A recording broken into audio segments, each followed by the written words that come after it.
paramount just to get here on high ground. Tragics and C still in the game. Shadow, as a solo, loses OMG Me Too after Me Too actually saved him from Subscript and Haji just a few moments ago, and they actually claim that Haji and Subscript third place spot now at 108 points. So already you're seeing the ramifications of falling before those cascading points. For Shoney and Polo, did they manage to find any elims? Not just yet. They are also frozen in time, stuck in time here.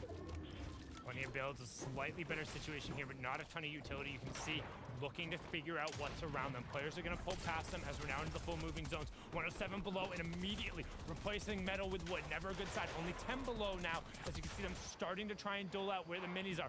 Everyone is taking the sky. The question is, who will continue to hold the high ground as Cease and Tragics are going late, except gets the Elim onto Nani, trying to find some room and catch back up with Boyle. Very important rotate right here as they have to make it all the way through. They still have a long run in front of them. They have the mats. They don't have too much heal. There's a team lurking behind them. There's actually multiple. Rope Shocker's very lit. If he can hit this shot here, that could be Siphon to keep them in. Boyle's still up, and there it is. Another player. He blocks him there. He leaves him inside the storm. He doesn't care to stop and fight. He wants to stay up right now. 9 players are still battling. Boyle is actually knocked. Except is by himself, and still, he is alive here. A couple more teams fall. More placement points being given out. That's a huge crack onto Reciprocal, and that's a 4-point swing for him. 3 for the Elim. More for, of course, the placement points that he gains. What does he find here, though? Anything good? The zone doesn't bounce back. It's only becoming more and more difficult as it pushes on over. On high ground, we have Cease and Tragics there, too, getting comfortable. Nevify and Ritual, 4 Elims to their name. You can see them navigating on the side, calling it out, trying to stay on the front side of the zone. 189 above. We saw Knifer actually end up still being able to run through, but Cease and Tragics are the ones that control the lobby. They're on the high ground, and we're pulling straight up the side. The number in the top left is going to drop super rapidly here, and you see them investing right now. Cease and Tragics are saying, if we can secure it here, it gives us our best chance to win. But huge investments. They don't have mats. This is going to become more and more difficult for them. Cease gets a little split there, so they're about 200 a pop. Down. This is, oh no, Except is down inside the top 20. There it is. Golden and Fable Taco are still up, though. This is their chance to jump up and over Except and company. This is their chance to go ahead and get in the conversation. Finally, Polo and Shoney make another appearance for Endgame, but high ground is under fire here. Tragics and Cease have a crew of jammies jumping on up to the high ground here, trying to battle them out, contesting their strong position. It forces them into a low material count now. 5 builds total between the two of them. Tragics holding most of them. Cease immediately reinforces his wooden build, and he's going to about face second and third. No, second, third, fourth, and fifth coming into this game has all dropped, but first and sixth are trying to put a stamp on it, and the veteran Cease finds it, but then he slips and falls, not being able to cover it up.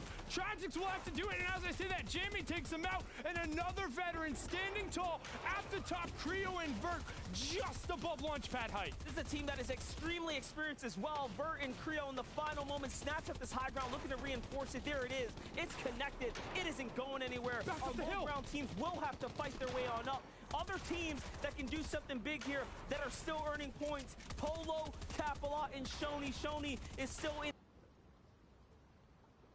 10 here. W Carry still popping off there. He finds Shoney. That's huge for him. That's the one who absolutely needed it. What a great angle we saw right there. We're going to swing on over. Golden and Fable Taco trying to find some room, but Ritual puts it down, and Nevify finds the other one. Ritual and Nevify trying to get going, but Ritual end up being dropped for that. Nevify will need to do it all on his own, but there's still a couple solo riders out there, hide and seek, looking for some room. Has the build, has 10 eliminations by himself. How did I miss that? He's the seeker in hide and seek. Nevify looks for one, trying to find W Carry. He dips, he dances, he dodges, and he gets it. A huge elimination back in the zone. Nevify, what are you doing? 1v2 for the clutch against Creo and Vert. Get this man the chance and the opportunity, but Creo wants to put a stamp on it. Definitely a big showing here for Nevify. You cannot be upset for the amount of Elin so much heals he has caused. He's even got a win condition before him. High ground starting to run out of builds, though. They know what they need to do. They need to come on down and take the fight together. Otherwise, Nevify can do something crazy. But in the end, Creo and Vert go from just outside the top 10 into top 5 and now on to the finals. That's going to open up a spot for us.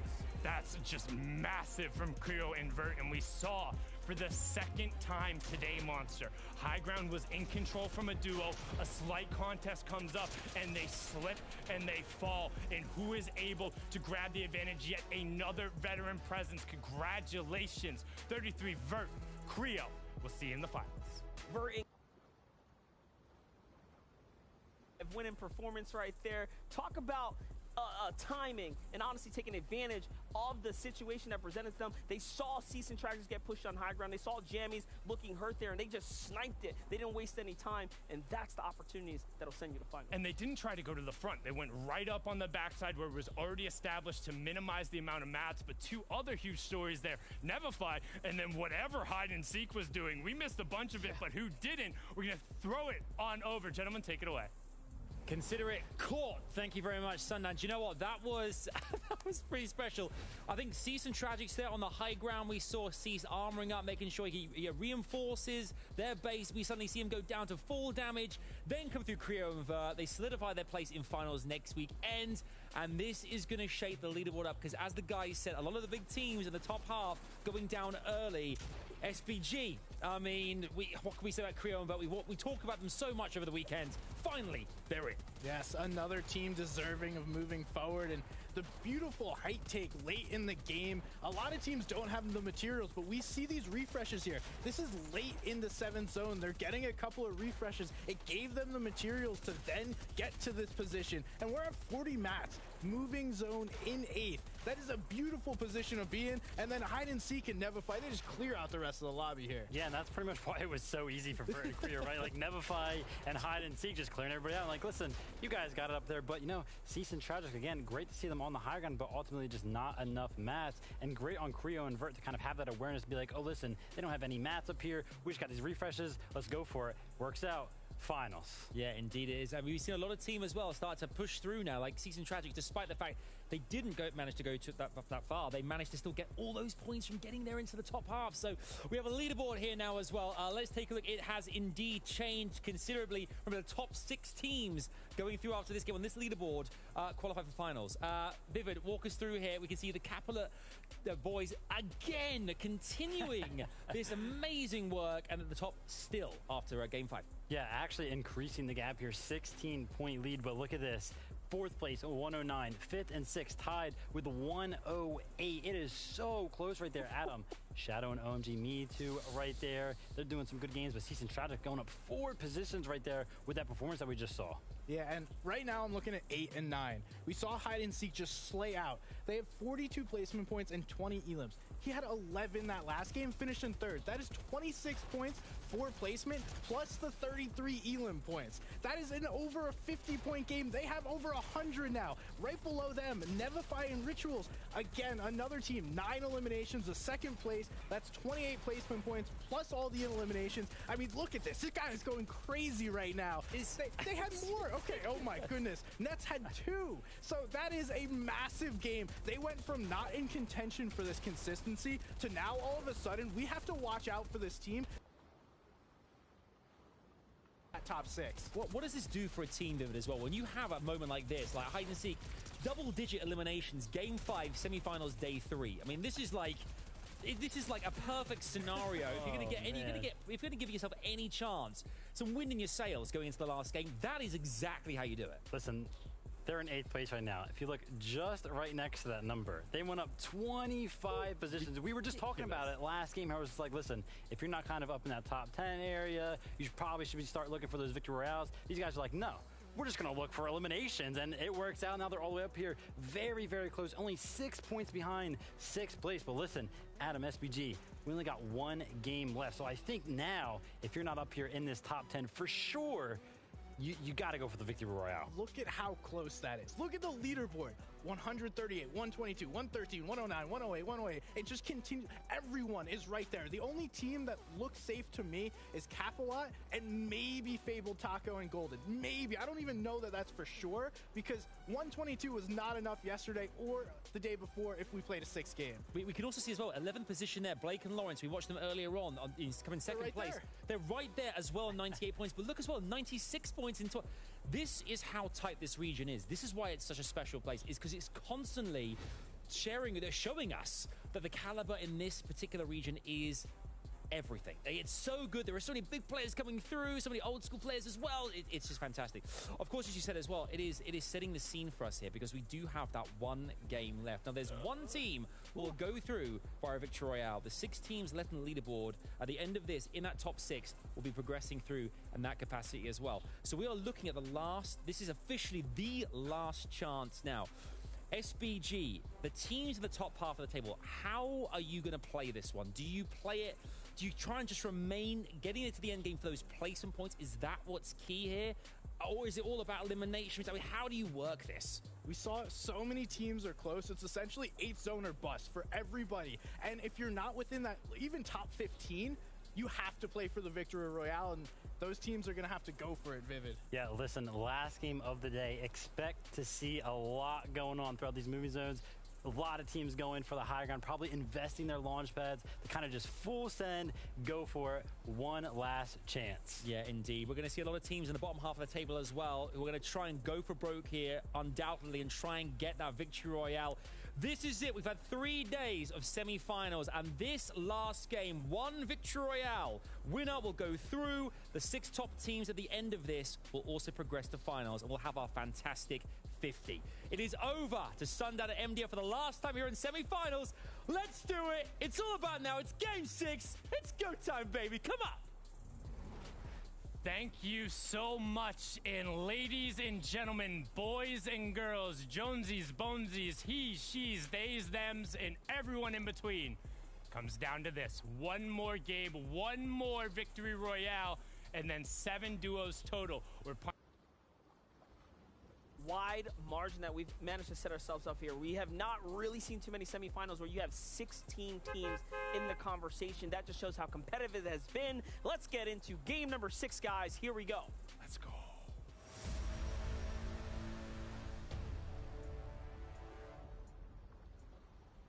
Here we go. And like Monster just said, like SPG, Adam, and Vivid covered on that leaderboard, hey, nobody is safe. We've seen the numbers go. Yes, somebody will get pulled out, but that somebody could be the team in 45th right now. Everybody has a fighting chance, but it's only a chance because this is it for NA East. We still got West after it, and they've had some phenomenal games, but your season right now is on the line. Your season is on the line. Your reputation as well as everyone here is managed to put up such a valiant effort here in the semifinals. Again, so far to give us such a treat here to be a conversation of the top 16. W Carry and Coop Bear, man, wait for them to claw back into the competition. You know, after a not so hot start, after SBG honestly almost hanging his hat for a second, but not too close there as Coop and Carry say, hey, no.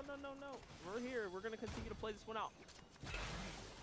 Right now, Ritual gonna have to put it to work, needs a little bit more builds and needs to find an angle. He has some decent weaponry if he needs to make plays, but options are limited. You can see him grabbing the SMG as well. Still only 2 builds, trying to find a better angle, trying to find the opportunity to jump down if they get aggro on the Siphon, but Tieko and Enka's playing this slow. The problem is Tieko and NQs have lost this battle all day today, and Never Fight and Rituals get taken out. You only need it one time, and you know what else you only need one time? It's maybe a southern zone, because it looks like it's pulling south as well for the one time honestly this entire weekend. I absolutely love this variable call from OMG, Me Too, and Shadow. Going out them, because whatever their usual looting route is, the zone dropped right on top of their head. So yes, they can hit up what they normally do, but if you come over here first, this is all just extra. And there's so many slurp barrels, so much extra fruit here that they're just going to have tons of shields. You see that actually caused an engagement between them, whom are in 5th place against Except and Voyo, who are inside the 3rd place spot again. None of them are safe, right? 113 points. That's not going to qualify you through. You cannot fall now. Just because you come into this last game in 3rd place, it really doesn't mean anything. We saw Knifer and Okus yesterday, top of the table, entire time. Basically looked like they had a stamp on it. Too. Last game, Av and Edan shut them down, no points, and all of a sudden, that ends up being the difference maker. And we talk about tempo, we talk about control. You never want to be sitting there and refreshing the leaderboard, waiting and hoping to see. You want to be in the game, putting points up on the board and climbing higher. What's crazy, Vert and Creo exit the command cavern off the win. That gives Cease and Tragics even more room to work with. 2nd place has a man down though. CO Golden has been popped here, and Fabled Taco is left to play this one by himself.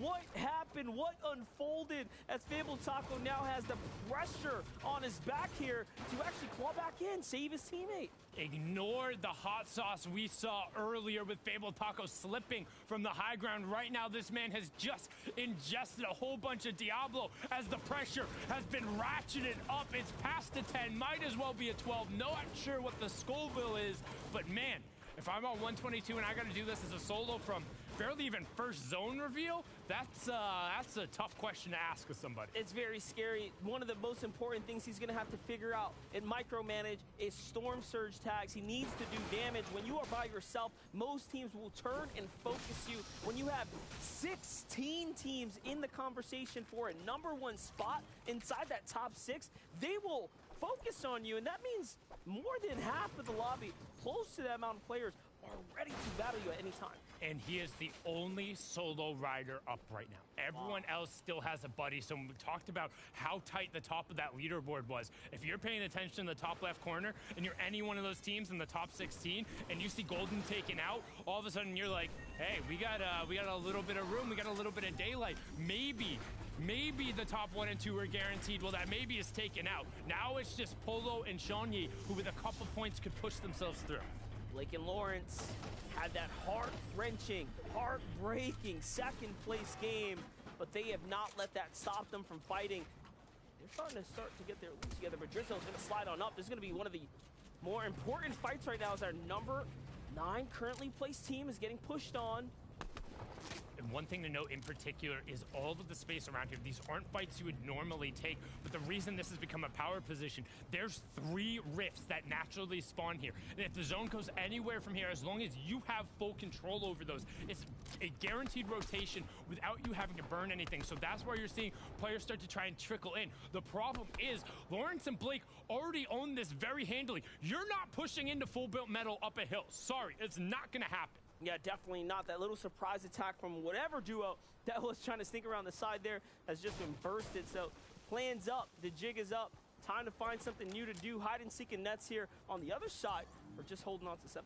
Like you said, right in that 7th in, we're going to spend a lot of time talking about what teams need to do in the top 6 and give you guys an update. Because, hey, if you're just joining us first, welcome. This is the final game of the semifinals. We have the finals next weekend, but the last opportunity for people to qualify. Now, we talked about how basically...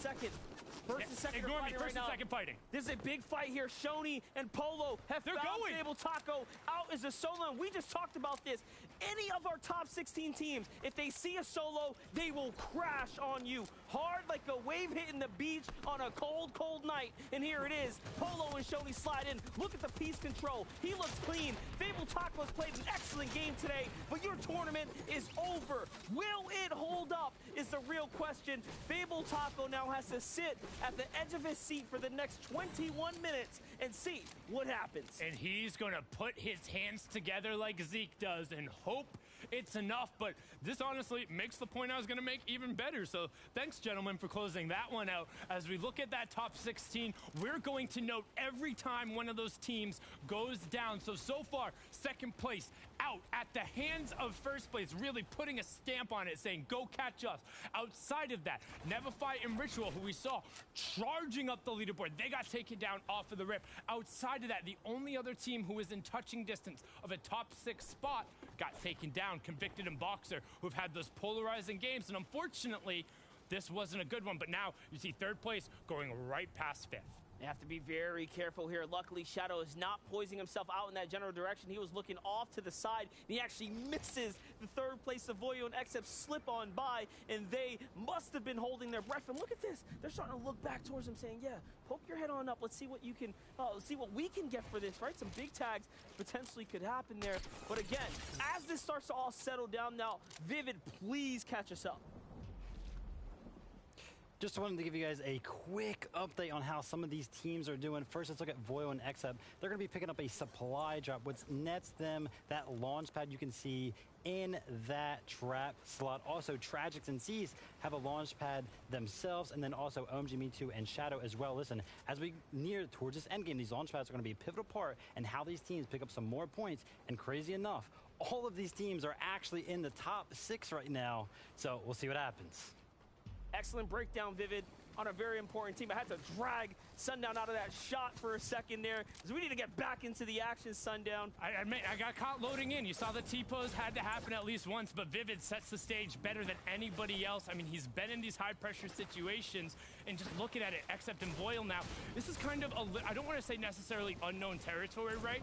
But they haven't necessarily seen this much space on the southern side of the zone with nobody around them. The other times they came to the south, yes, they had a little bit of kind of a dance around with OMG Me Too and Shadow off of the rip, but it wasn't a ton, and we're going right over all of those variable high ground we've seen a couple times here over in East. Yesterday, we had one game just demolish the lobby because no one was able to get up and over that hoodoo there. And, you know, when that happens, there's nothing you can do if there are no launch pads in play. Those community launch pads can come in so clutch. And Vivid pointed out something very important here before we jump into this engagement right here, is that launch pad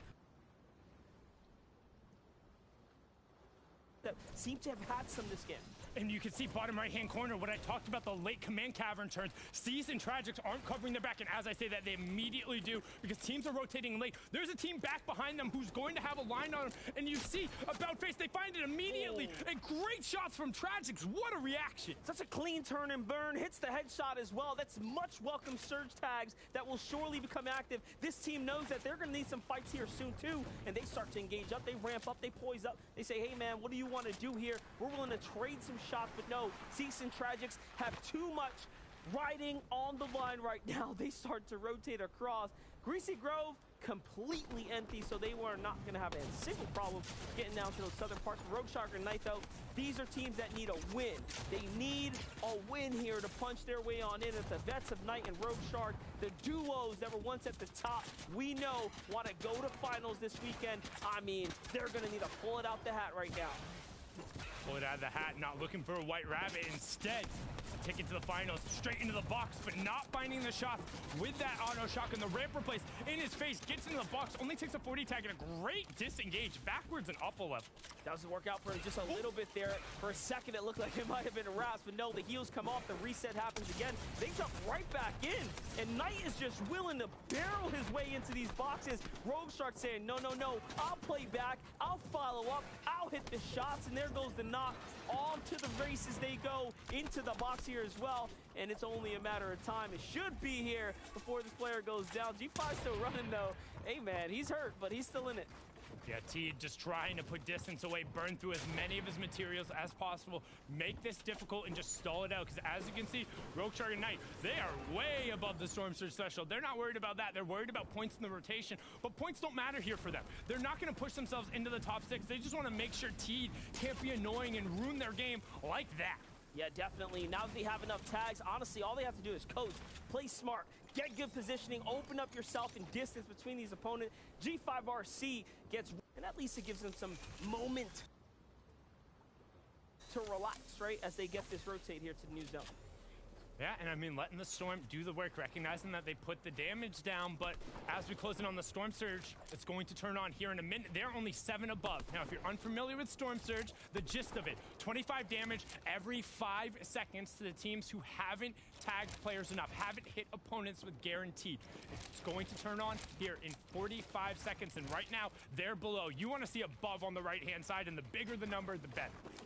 The worst part about this is that there aren't many teams here on this western side. You would think there'd be a little bit more this soon getting to new zone, but we saw how far back they were. We saw what was happening back there. There were just fights, storm fights outside of tilted 3 and 4 squads in that general area, and that's why they haven't quite made it. So the surge will be active soon, but this fight's more important. These tags are more important. We saw Polo get a knock in the feed there over onto Flo, but right now, all eyes on Shadow and Me Too. And this is what I talked about with those late command cavern rotations. It's the same thing. You're cycling over into tilted, and now as zone continues to pull east, you rotate again. The problem is people get bogged down, and right now, 17 above on the left, 33 above on the right. This is massive for both of these teams. If they end up going below, it's going to eat into a lot of their excess utility, which Voil and XF don't really have. I'm not feeling too good about this.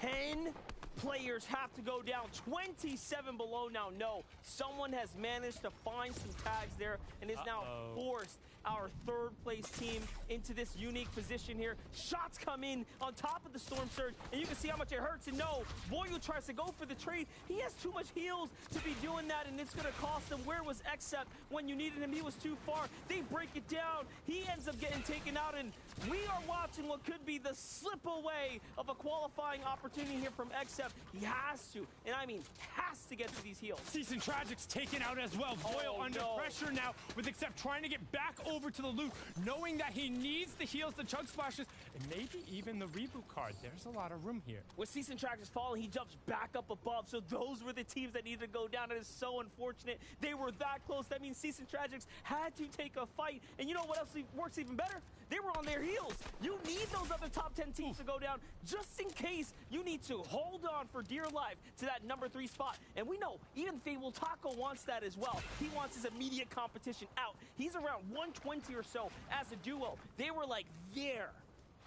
Yeah, Season Tragics were sitting in 5th, but didn't necessarily have that little bit of a boost, and we're closing in on that first round of placement points. There are 2 solos running around, so they could end up being under Surge, but Voil gonna double back and find a much-needed supply drop in. They were above Surge, but some shots coming in from the side, and it was the late rotate. These eastern zones can be very, very tricky. Shadow and OMG Me Too now slip into 5th here. They still haven't picked up any eliminations, but they are not worried as they have all the surge tags that they have needed. They just managed to honestly position themselves better. So much, in fact, the zone has favored them here, and now they get this little drop spot to play off of and recap their materials up.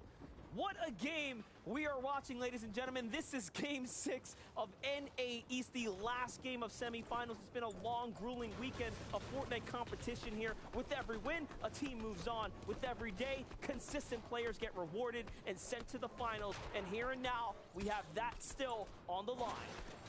And Nets and Hide and Seek basically vaulted themselves into the conversation last game. A 3rd or 4th place finish coming out, but the big story was Hide and Seek with 11 eliminations by himself. 13 total. Don't forget, it's +3 per each elim.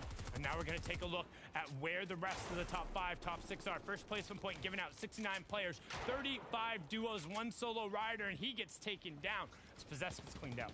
It's an important placement point given out to lobby now. We start to jump closer and closer to the end game. If you are Voyo and Except, if you are Fable Taco, you are worried about 4th place teams earning points. You are worried about them getting any elimination at this point because they're just 1 elim away from jumping up a placement point. They are just 3 or 4 elims away, and maybe a little bit more consistency to getting to that next area. And if yesterday was any indicator of where you need to be, that right there will be about 129. So if right now the line was drawn in the sand, 2nd and 3rd are not safe.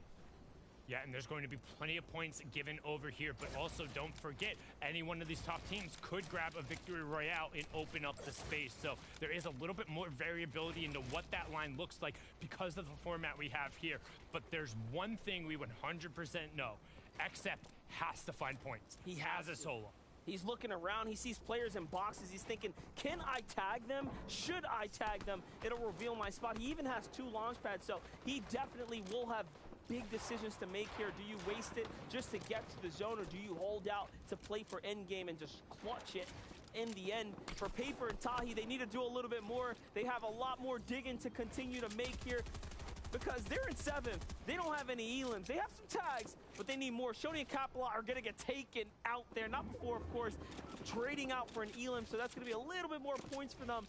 But it does look like our #1 team has been halted, and their run has come to a complete stop. And it should only end up being +4 for him. Depends when that elimination came out. If one of them was up, don't forget, elims only count if the player is still up on their feet. But 1st, 2nd, 5th, all down. What does that mean for everyone else? It means there's light at the end of the tunnel. The question is, how fast can you run?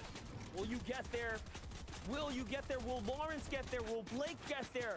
We've already seen them try this before. They know how to play these end games. Below, but you need to pop off. And right now, they need to fight. They need to find tags. 15 players have to go down. That's a huge one. That can open up opportunity here. In 20 seconds, it will become even more scary. And now, Lawrence starts to look down, though. He sees a player down here. He says, hey, man, there's another duo here. Forget that armored wall stuff. We need a team that doesn't know we're coming, and they start to change targets. I love just slamming down 2K plus HP in the left. How is so XF much room. above right now? I mean, just finding the tags over on the pulls zone. Look at the zone No. rotation. Oh, that's nuts. No way. XF just pulls zone. They're Not below. only that, oh my gosh. OMGB2, Shadow, below the Surge right here. Our 5th place team has to take a full fight. They're actually getting tagged by the Surge as well. It's not looking good. The team on the other side is hurt though, but we know if there's a team to clutch it up, it's them right now. More pressure starts to come in from the other side.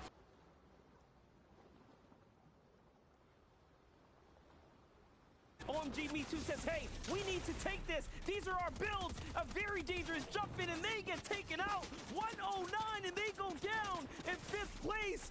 This is so heartbreaking.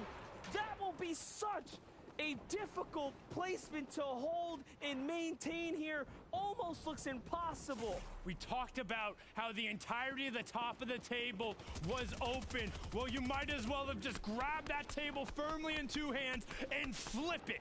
1st, 2nd, 5th, 6th, 10th, 14th, all drop before we're even near the cascading placement points. Paper picking up another elim, hide and seek, getting trap killed there, trying to put everything up on the board. 52 players remain, 1 duo under threat from Storm Surge, but we're closing in on the cascading placement points with some key solos up on their feet, except being one of them. Remember, if you were inside the top 16, you really have a chance now. We might see 2 teams jump up from out of nowhere and hit the rim here.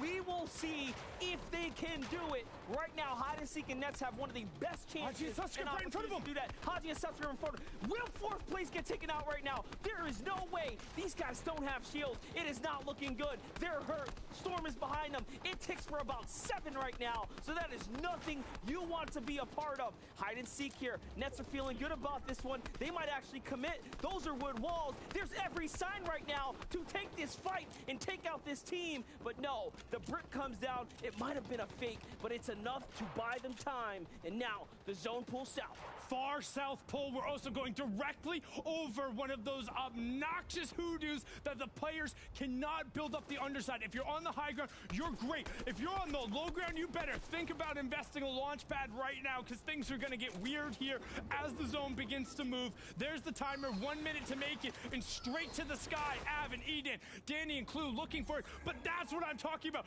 Left side of your screen right now, everyone has to make it up that. Haji and Suscript get some room. They're still fighting here inside the storm. What are they doing? They need an escape plan, and I don't see one in sight. They start to double back, though. There was a launch pad. Haji misses. He didn't have builds. He has to take it here 60, make it 50 HP. Suscript is hurt, and they are just barely holding on, but they find a moment to heal now. Things will reset on high ground. Crumbler and Mars out of nowhere go on up. W, Carry, and Coop are still in this game. Don't count them out. Except get it off. A full reconnect there. Except is still fighting here in this game. He is still holding on to his 3rd place. race. Can he close out here? Remember, we still have Fable Taco holding on to his 120. Xtep is just about there. A huge opportunity. He gets a huge tag. That's a knock. And now he needs to edit. A misedit there is going to cost him. And down he goes. No confirmed elimination. 120 will be where his train stops. And he loses the 3 points, and we're going to get a bounce back, which means High Ground has forever. They are chilling,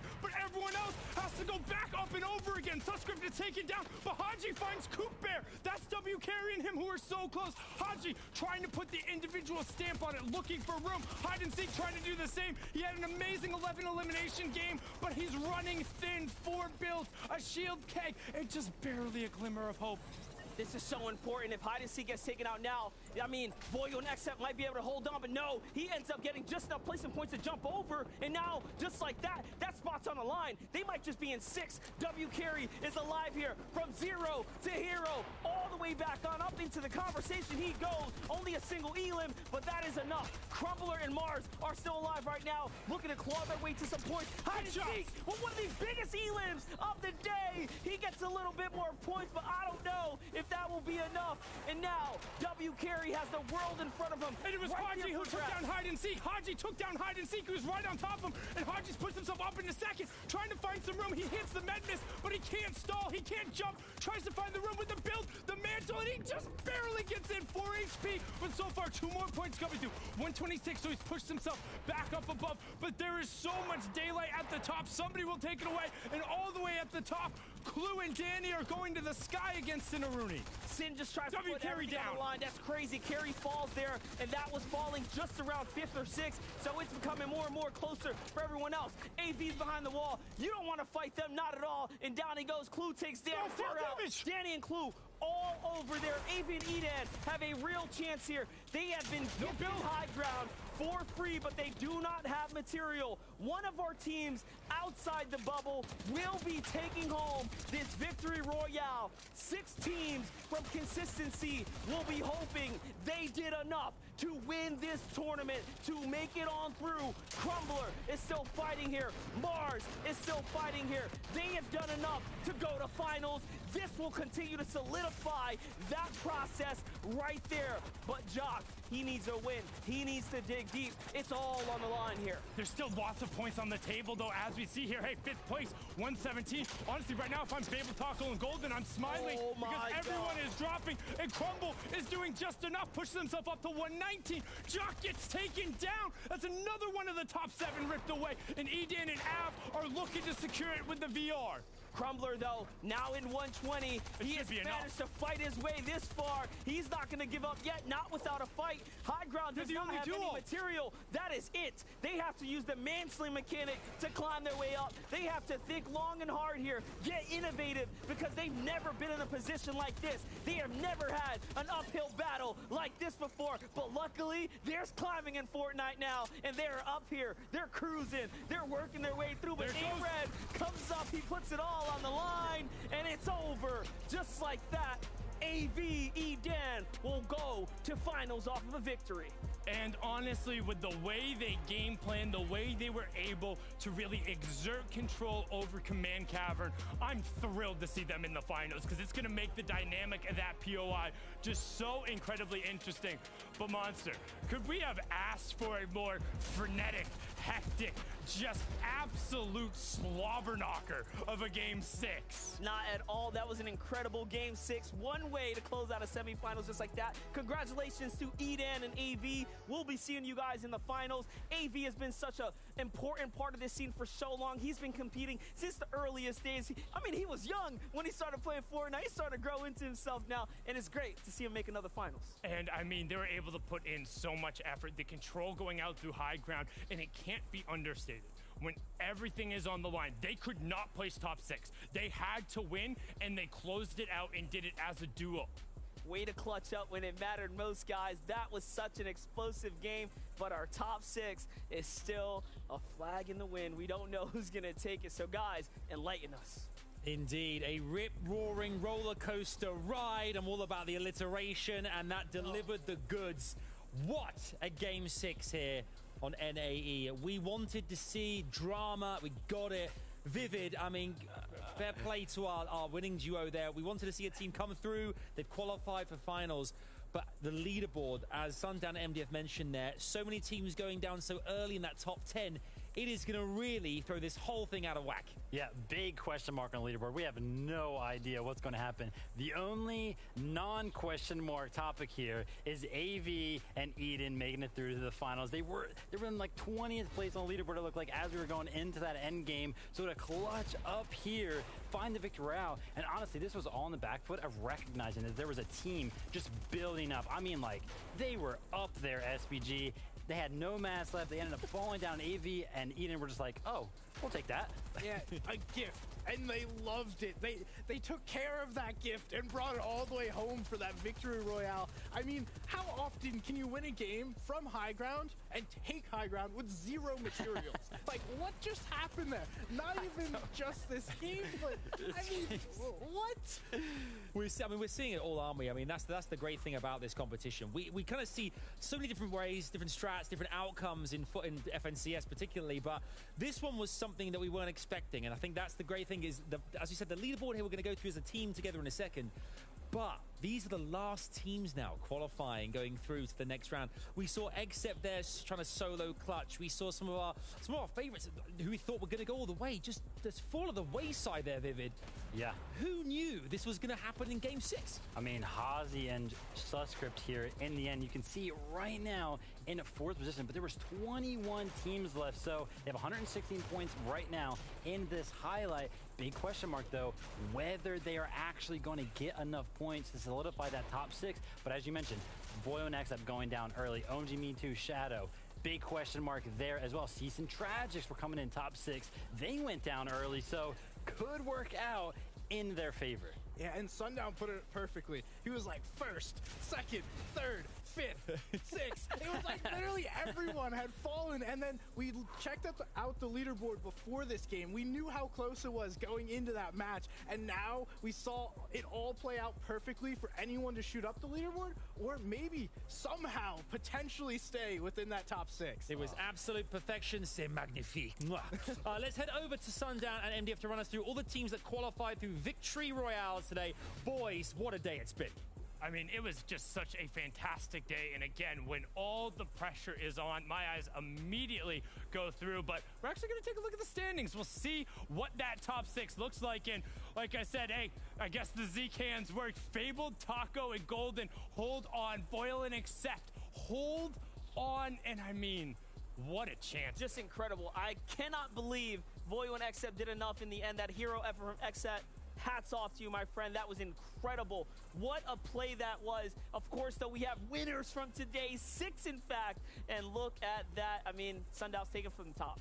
I mean, right away, Mason and Jackson being able to close out the game, we saw their ability in just the concerted team fight that went through. And I mean, High Ground won a solid amount of the matches today, but the straight-up 2v2s went over to Low Ground like we saw with Macwood and Donnie in Game 3. That was definitely impressive. All in all, though, these games were exceptional. If you are on this board, you, my friends, are going to finals. An exciting and honestly emotional day for some of these teams. I mean, let's be honest, that last game, Eden and AV, you log in, you get on that battle bus, and you don't give up hope. And that is why we appreciate the semifinals. That is why you deserve to go to finals, because wait for a team to be outside the top 20 and just say, we can still win. We got this. Let's do it. Yeah, indeed. I mean, guys, reunited back here on the stage. We started this 3 days ago together, and here we are at the end of semifinals day 3. Let's have a look at the final standings from day 3 of semifinals once more. You can see it on screen right now. The threshold here, SBG, you know, 6th position there, 122 points just to qualify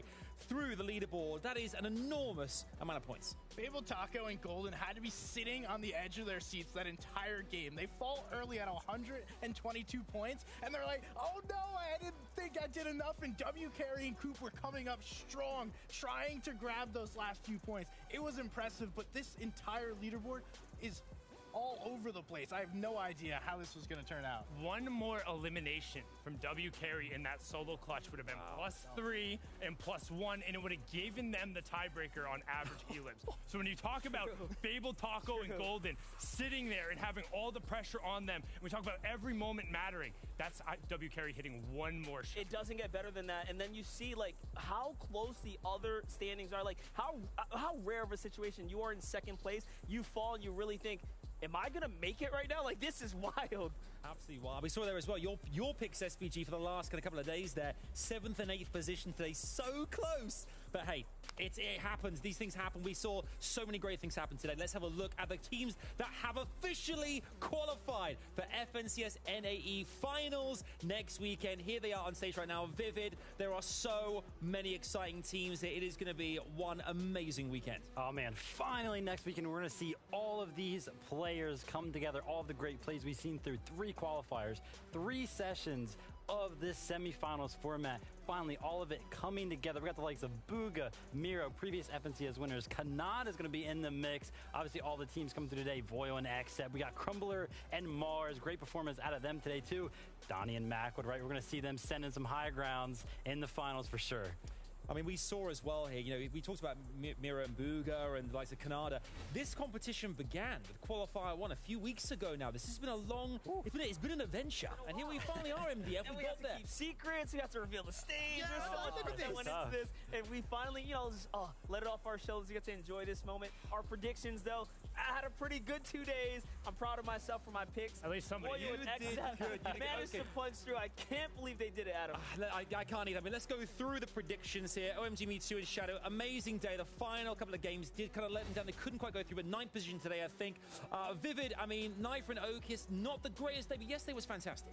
Yeah, yesterday was fantastic, but yesterday is in the past. We are in the present, Adam. Me and Sundown, man, I don't know what happened. Knife and Okis just really couldn't get their foot on the ground. Where was the 5 hours you put in yesterday? That's what I get. I copied his homework, and he was like, oh, I didn't even know what I was doing today. I'm like, oh, thanks.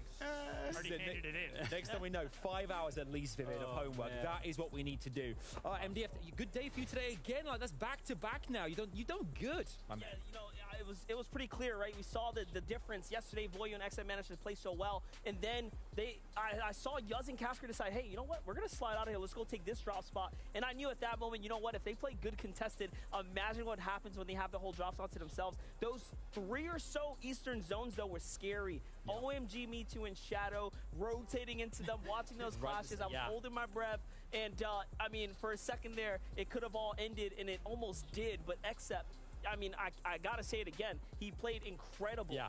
Insane work.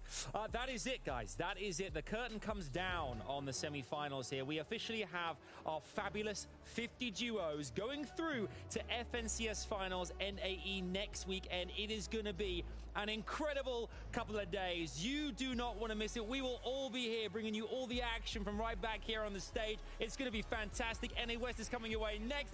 It's been amazing. Thanks so much for watching. We'll see you next week of this. NA West next. Beep, beep.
top 10 placement.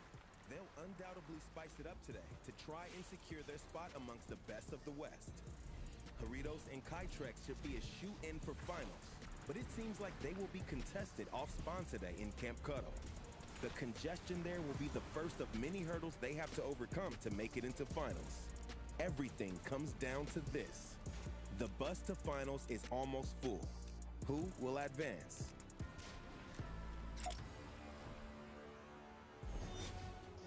Welcome everyone to the FNCS Chapter 3 Season 2. It's the final region and the final day for 50 hopefuls to make their way into the finals. Everyone, NA West starts now.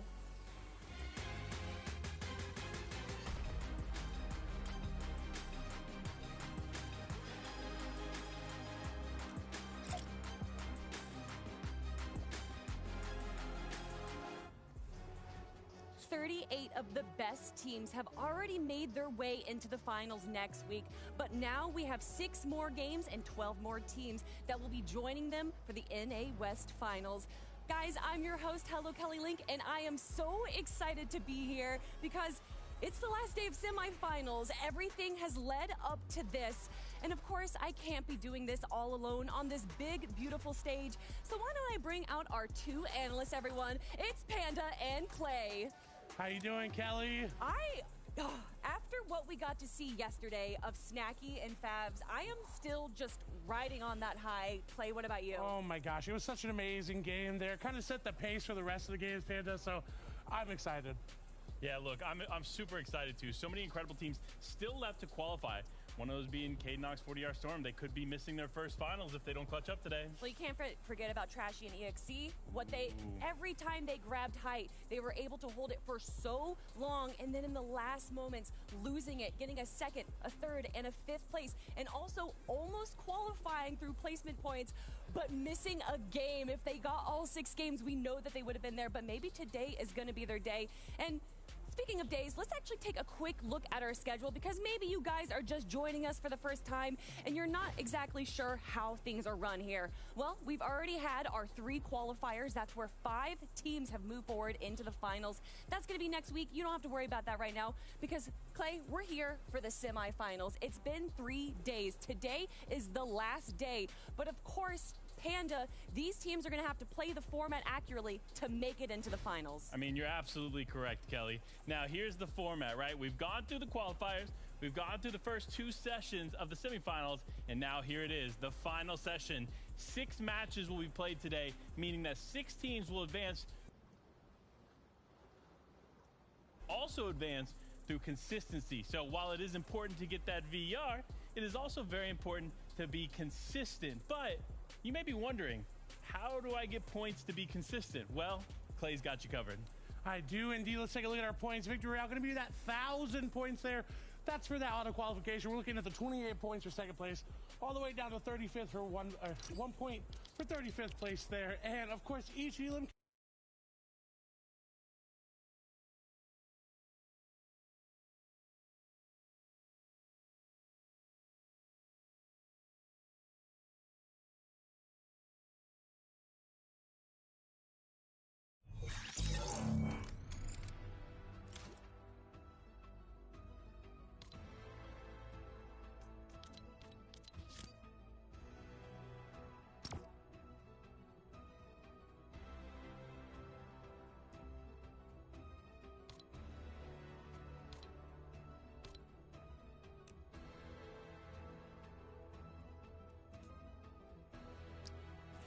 Right foot creep, walking with that heater.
to get out to a fast start. Nobody wants to be down 1 game, 2 games right off of the rip. So those early fights are going to be so important. They really are. And we know Wes likes to fight off spawn already. Oh, yeah. So it's going to be that much more important. There's going to be a lot of pressure on those teams that are just landing contested and usually go for it. We see like 6 different teams being contested. So there's a lot more pressure watching them this time around. Hannah, what about you? Listen, there definitely is. I really want to focus on the Collider today because like we were talking about before, a couple teams, they're obviously treating this as a first-time drop spot for them. So it's going to be a struggle to say the least. But I love to see these teams adapt. And NA West, they do a really good job at picking something new, trying it out, and making it work for them. And Jacob, I'd ask you this question, but you know what? I think it's enough talk. I know that the guys are ready to go into game. So everyone, it's game number 1 for the semifinals, day 3.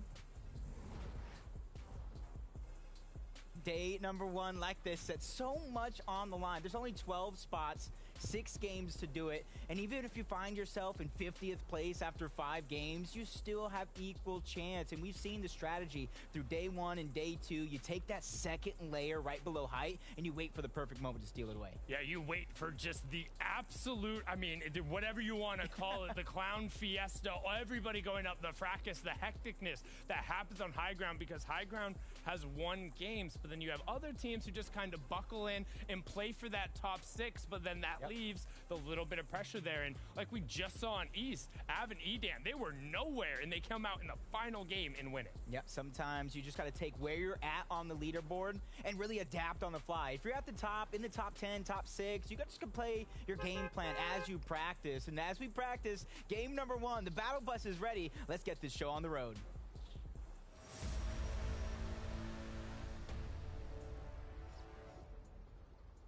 Game 1 of 6 here over in NA West. And I just got to say, as we get a little look at the drop where players are going, the contestation that goes down, you can see Kytrex, Jartrex right next to each other. I am so excited to be here in casting with PR. You mentioned a little bit of the top of show, 10 plus years of friendship going all the way back.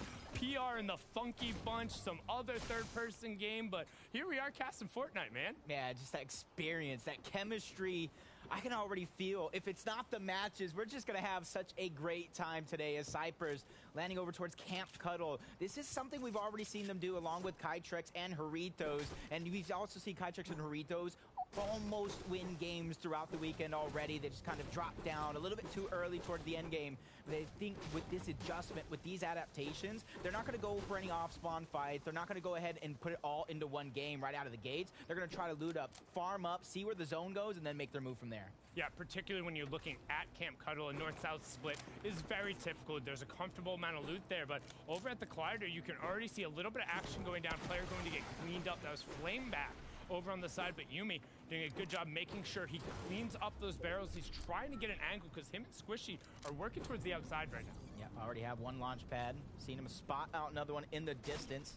And this is something that's actually pretty amazing because on day 1, Aiden and Moose qualified from the Collider in game number 1 in day 1. Day 2, we got Favs and Snacky qualifying from the Collider as well. And you see, as soon as these players are qualifying out of this POI, you see more and more players try to take it and try to mimic that success. So I'm going to see and keep my eyes on both of these teams here who already Western and Echo yesterday were landing towards Sleepy Sound here, where you see Typical Gamer and Noah. They were getting aggressive right off of the spawn and actually winning a lot of those exchanges, putting Western and Echo on the back foot. So I like to see their adaptation. I like that we're already changing things up.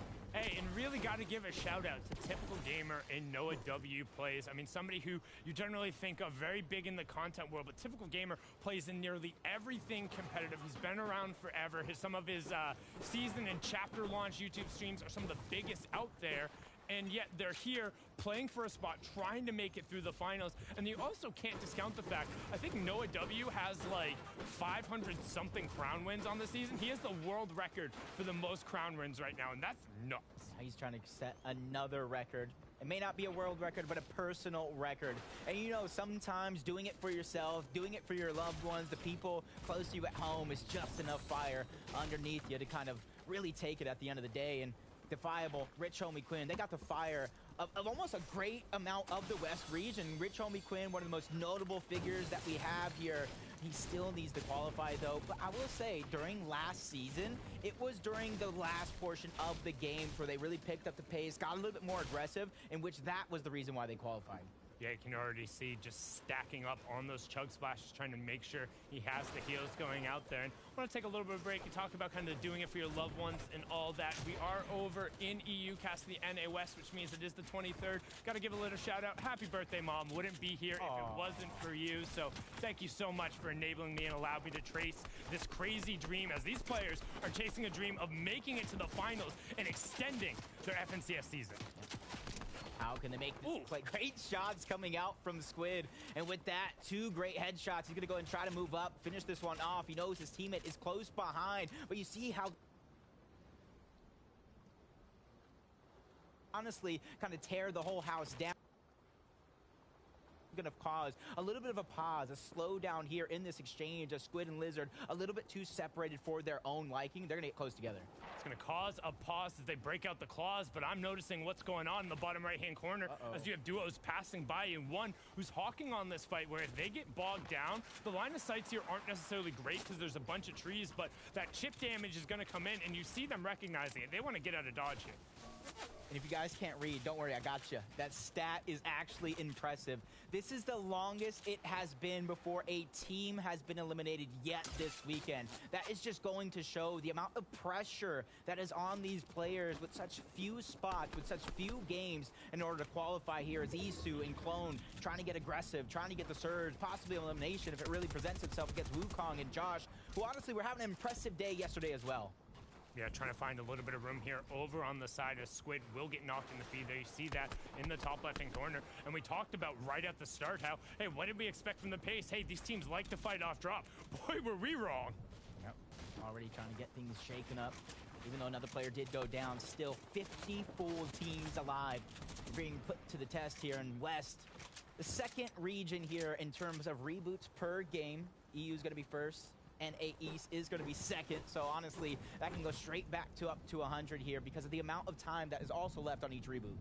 Yeah, and don't forget, I believe it was the start of Chapter 3. It might have been like right as we change over from 1 to 2, but there is a couple of changes to reboot bans that made them a lot stronger. You no longer have to actually go over and physically pick up the card. You just need to run over the top of it. There's more reboot bans on the map, and reboot cards last longer. So particularly in a competitive game, where you're able to kind of figure out and test the limits a little longer, we see people do some real deep zone revives, but right now this is the fight we're going back to where we can see the chip damage coming from the side. And that was more than just chip. Squid takes a ton there. Yeah, and as soon as their opponents kind of see and know that he's weak, that's where they can try to get aggressive, but it's a third party. That's information you're not going to be able to gather unless you're playing very, very close attention. But Squid, Blizzard, they're going to be able to buy the time they need by going to the low ground, popping in and out of covers, trying to get the edits, trying to get the shots to chop down their opposing team that is just one box away, but they have to be very, very careful. They're taking their time, center zone, or at least close to it. So there's going to be so many more teams just than the 3 that you see that have that triangle view on them. And they're getting dropped on immediately. You can see another team just pathing over the top of them. They're going to take a look at this fight, decide, do we want to be a part of this? Odds are probably good no, because this is a significant investment of hard materials here early on. And yes, you're going to be a little bit safer, but there's nothing to refarm this in the area. Yep, just trying to get themselves a little bit more of a center spot here. And then go for the surge tags. Trying to take over a location that's going to have some heavy rotation. This could be one of them. So if you get yourself some bit of high ground, that could be a strategy. You see players boxed up on a few different mountains, southern and eastern from this team right here, Vex and Apar. And I like the way they're not forcing this exchange. One team went down, but it goes to show 96 players alive. Storm Surge is going to be so impactful when it does present itself. Yeah, and our first duo down. The first one's off the board to break that record. Well, I mean, the record still stands. It's the longest we've seen this season. But Sari and Photo were the ones who were taken out. But as we see, with still 49 duos up and 96 players, we got 2 solo riders running around there, and it's early in that regard. Lizard looking calm, cool, and collected for now. He's not in a fight just yet. We'll see how that one changes if he does begin to get aggressive here. But the thing that's kind of worrying me right now is while these 2 teams are boxed up close together, they're not being able to get the surge tag. So they're going to be 2 of the duos, regardless of what happens here. They are going to be forced to fight for that surge once it does pop, once it does present itself. And that's why you see them trying to poke around, get the angles. Lizard's going to get chopped. 50 shields, just about going to get dropped off in that moment. Yeah, but honestly, if we keep this current pace, we're going to see 13 duos under pressure from the Storm Surge. Basically a quarter of the lobby going through. Honestly, more than a quarter of the lobby at this point. So you can see the top right-hand corner. Only one team that didn't play on day one advanced yesterday in NA West. So you can see having that little bit of experience playing around in the set lobbies in this format gave them an edge. The question is, does that hold up today? As you see, a couple shots thrown towards the side. Much needed tags from that team. Another team that's going to be looking for some tags here, landing towards Greasy Grove. The thing about landing at Greasy Grove, it's going to be a good spot to kind of farm up. You kind of are on an island towards the outside, so if you want to take that early skirmish, you can go and get it with very little third parties. But if you don't take that fight, you don't get the surge, it's going to be dry. It's going to be hard. You got to have a Hawkeye in order to spot out these people in order to get the damage that you need. But somebody spotted something with his Hawkeye. Panda, what do you got for us? So I actually want to add on to what Jacob was just saying there, the power of a POI. Greasy Grove is one of those special POIs, and Quinn and Defiable have found a way to use it effectively. They not only now have a vehicle, which is very limited on the map, but they also have exceptional healing for the in-game, which is a win factor when it comes to the VR. That's absolutely perfect. I want you to like screenshot that. Take a picture of this right here, because Panda said it. Look at their loot, the amount of great loot they're able to get, besides maybe a common drum shotgun, but they lack the surge. So we've seen it throughout the weekend. Teams try to out-heal the surge at such a high number of players still alive. So I want to kind of tune in back into them later when Storm Surge is playing its role to see if those heals kind of mean anything, because Surge can really turn a game on its side. One thing to note there, you can see the med miss being passed up by Typical Gamer and Noah W, valuing that shield keg in what's likely to be a very large Storm Surge situation. You could already see teams heading past the outside the zone. You don't necessarily want to be stuck rotating into the third zone and be underneath Surge. So anybody who's being proactive here will be a little bit helpful, but we're going to swing on over to the fight. Kipple and Reigns, brilliant shot and drop in from Kipple. He's going to get a knock immediately. From the top, he drops one, continuing with those double SMGs mixed with the burst, trying to get into the box with the blink of an eye, but shot from above. He's going to need this siphon to come through, and he's going to get it just in the blink of an eye, and that's going to allow them with the 2v1 situation here to kind of breathe in this moment. But nope, 2v1 no more. It's actually they both picked up an elimination of their own. That's going to set themselves up good for Surge and allow them to kind of play this situation a little bit different. That team can kind of rotate past, and they can let them rotate past and go ahead and move into zone almost unnoticed. Yeah, it's only our second duo going down there as they swing on over. We see Kytrak has actually been knocked, and Jarito's trying to do what he can, but adios, señor, no más para ti, as he gets taken down on that end. Good push, but the Storm Surge special has been warning, so expect now players to get active. If you're unfamiliar with Storm Surge, the key rule to think about, the key numbers, 3, 5, and 7. It turns on in zone number 3, zone number 5, and zone number 7. In zone number 3, we go until there's 70 players left. In zone number 5, the number's 50. In zone number 7, that number is 30. Now, Storm Surge does 25 damage every 5 seconds to the team in the duo who has not done enough damage. So as of right now, we're going to see 10 plus duos who are going to be under threat from that 25 damage every 5 seconds as soon as this third zone closes. Not something that kind of goes hand in hand with something me and Takata were talking about yesterday. There should never be a moment that you're stagnant just boxing up. You need to always be proactive, looking for information, spotting out players, going for those tags, farming up. There's always something you could be doing, even something as simple as relaying the information to your IGL and formulating some sort of plan here as they pop the shield keg 65 below the damage threshold. You see him looking for the shots. With the shield keg down, this is the perfect time to kind of trade those shots out because you're going to be able to regenerate the shield simultaneously. Right now you can see 227 below here for Sea Winter and Blizzard. And like we said, keep an eye, bottom right-hand corner. When that number gets to 0, we will turn over to zone 3. That's when it will turn on here. And right now you can see Photo ending up getting a knock there onto Vengeance as the number on the right hand just keeps dropping for Sea Winter and Blizzard. They're going to need to get wall to wall, and that's what they're doing. Trying to close the gap and the distance from them, the next available team, and Blizzard's going to get into one, trying to break through the pieces, drops into the box, but he does it by himself. He deals enough damage. I do believe he was able to get at least a knock onto one, but he goes down almost instantaneously, and that's why you see Winter not wanting to let up off the gas, taking one piece, going in with the drum shotgun, but it's just too much. Fizzy is able to make magic happen and save VQ-Defy for now, because you already saw the shots coming in from the other third parties. If they know he's down, they're going to focus him with the rest of the lobby. He was looking for the one piece, but unfortunately, he only found dry land there, wasn't able to pick it up. And on the backside of it, as you said, Jay Fizzy, EQT, able to find that now. As Vex and Apar under damage, 43 below, and the shots are just raining in on them. You see Photo get yet another knock there in the feed, and Chug Splashes going to be opted into. Generally, you want to use the Chug Splashes first when you're underneath Surge because it has the AoE, it can be applied to both of you, and it's faster. But right now, they want to try and get wall to wall. They're not going to be able to rifle this from a distance, and there it is. Yeah, they know they cannot out-heal this one. They cannot put the shots from afar. Nobody is giving them that opportunity, and that's why they're getting aggressive towards the low ground. But a moment to breathe here. 5 below. It keeps dropping. 19 below. Vex knows he needs the shields and HP to continue fighting this, but the time is of the essence. It's not on their side, but the 15 above that damage threshold is going to be, and it's going to allow them to breathe in this one moment. But only for a little bit, as still 3 duos are underneath the pressure. We still have 4 duos who have to drop before we have the first placement point. Let's see which one of those duos on the right-hand side of your screen. Yeah, Vibes, this is a team, a duo team throughout the weekend that is known to play a little too passive. Majority of their games, they have been a victim to Surge.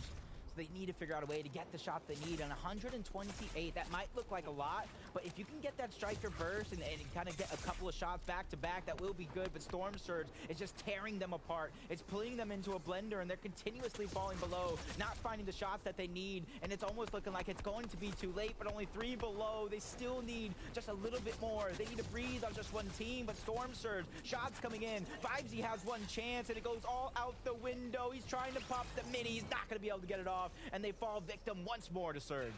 Baka and Delta on the side looking over, trying to see if it's worth the investment. Elevated Ignite digging into the rest of their utility. We'll see what the number looks like. Nope, they're still the ones under, only 42 below though, so trying to swap it back on over. They do still have the med miss and the small pot as well. Will they be able to dig in and find the shots here? 68 below, so there should still be a solo under pressure right here, and they're even starting to split up the flop, so digging into the win conditions in order to just stay on their feet right now. That's what I always said. It's just very, very concerning when a team tries to out-heal it. And it's off. Faults, finds elimination onto Squid. Like Sundown just said, 70 players, that number has been reached. It's going to turn off for now. But if you've seen any FNCS before, and even if you haven't, you should know that your job is not done just yet. You cannot let up off the gas because he said those 3 numbers, 70, 50, and 30. So Storm Surge is still very, very an important thing to worry about and keep in the back of your mind. Yeah, and honestly, they're going to get a warning here for the next one, and luckily for a lot of the southern teams, they're going to get a pull right on top of them. However, for the rest of the lobby, basically everyone on the east and the northern side, they're going to have not necessarily a hop, skip, and a jump. It's a little farther than that here.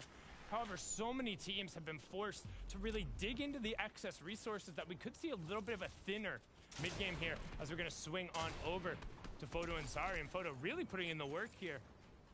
That's a good one. That's a good one right there. And you can see typical gamer just under the difficult conditions of Surge. He tries to peek, and that's what happens when you just wait too long. They have no heals. They can't out-heal it. Noah plays also falling victim. But that's what happens, honestly, when Noah plays and typical gamer. They were getting so aggressive yesterday. They were getting their Surge right out of the gate against Echo and Wester. But now that team's not contesting them, so they're not getting the same Surge that they did before. So they're going to have to adapt. And I think after that game, after going down in that situation, it should be enough to spark something in their minds. 69 players up, 35 duos. We got 1 solo rider and also 1 point being granted, 35 being the first placement threshold.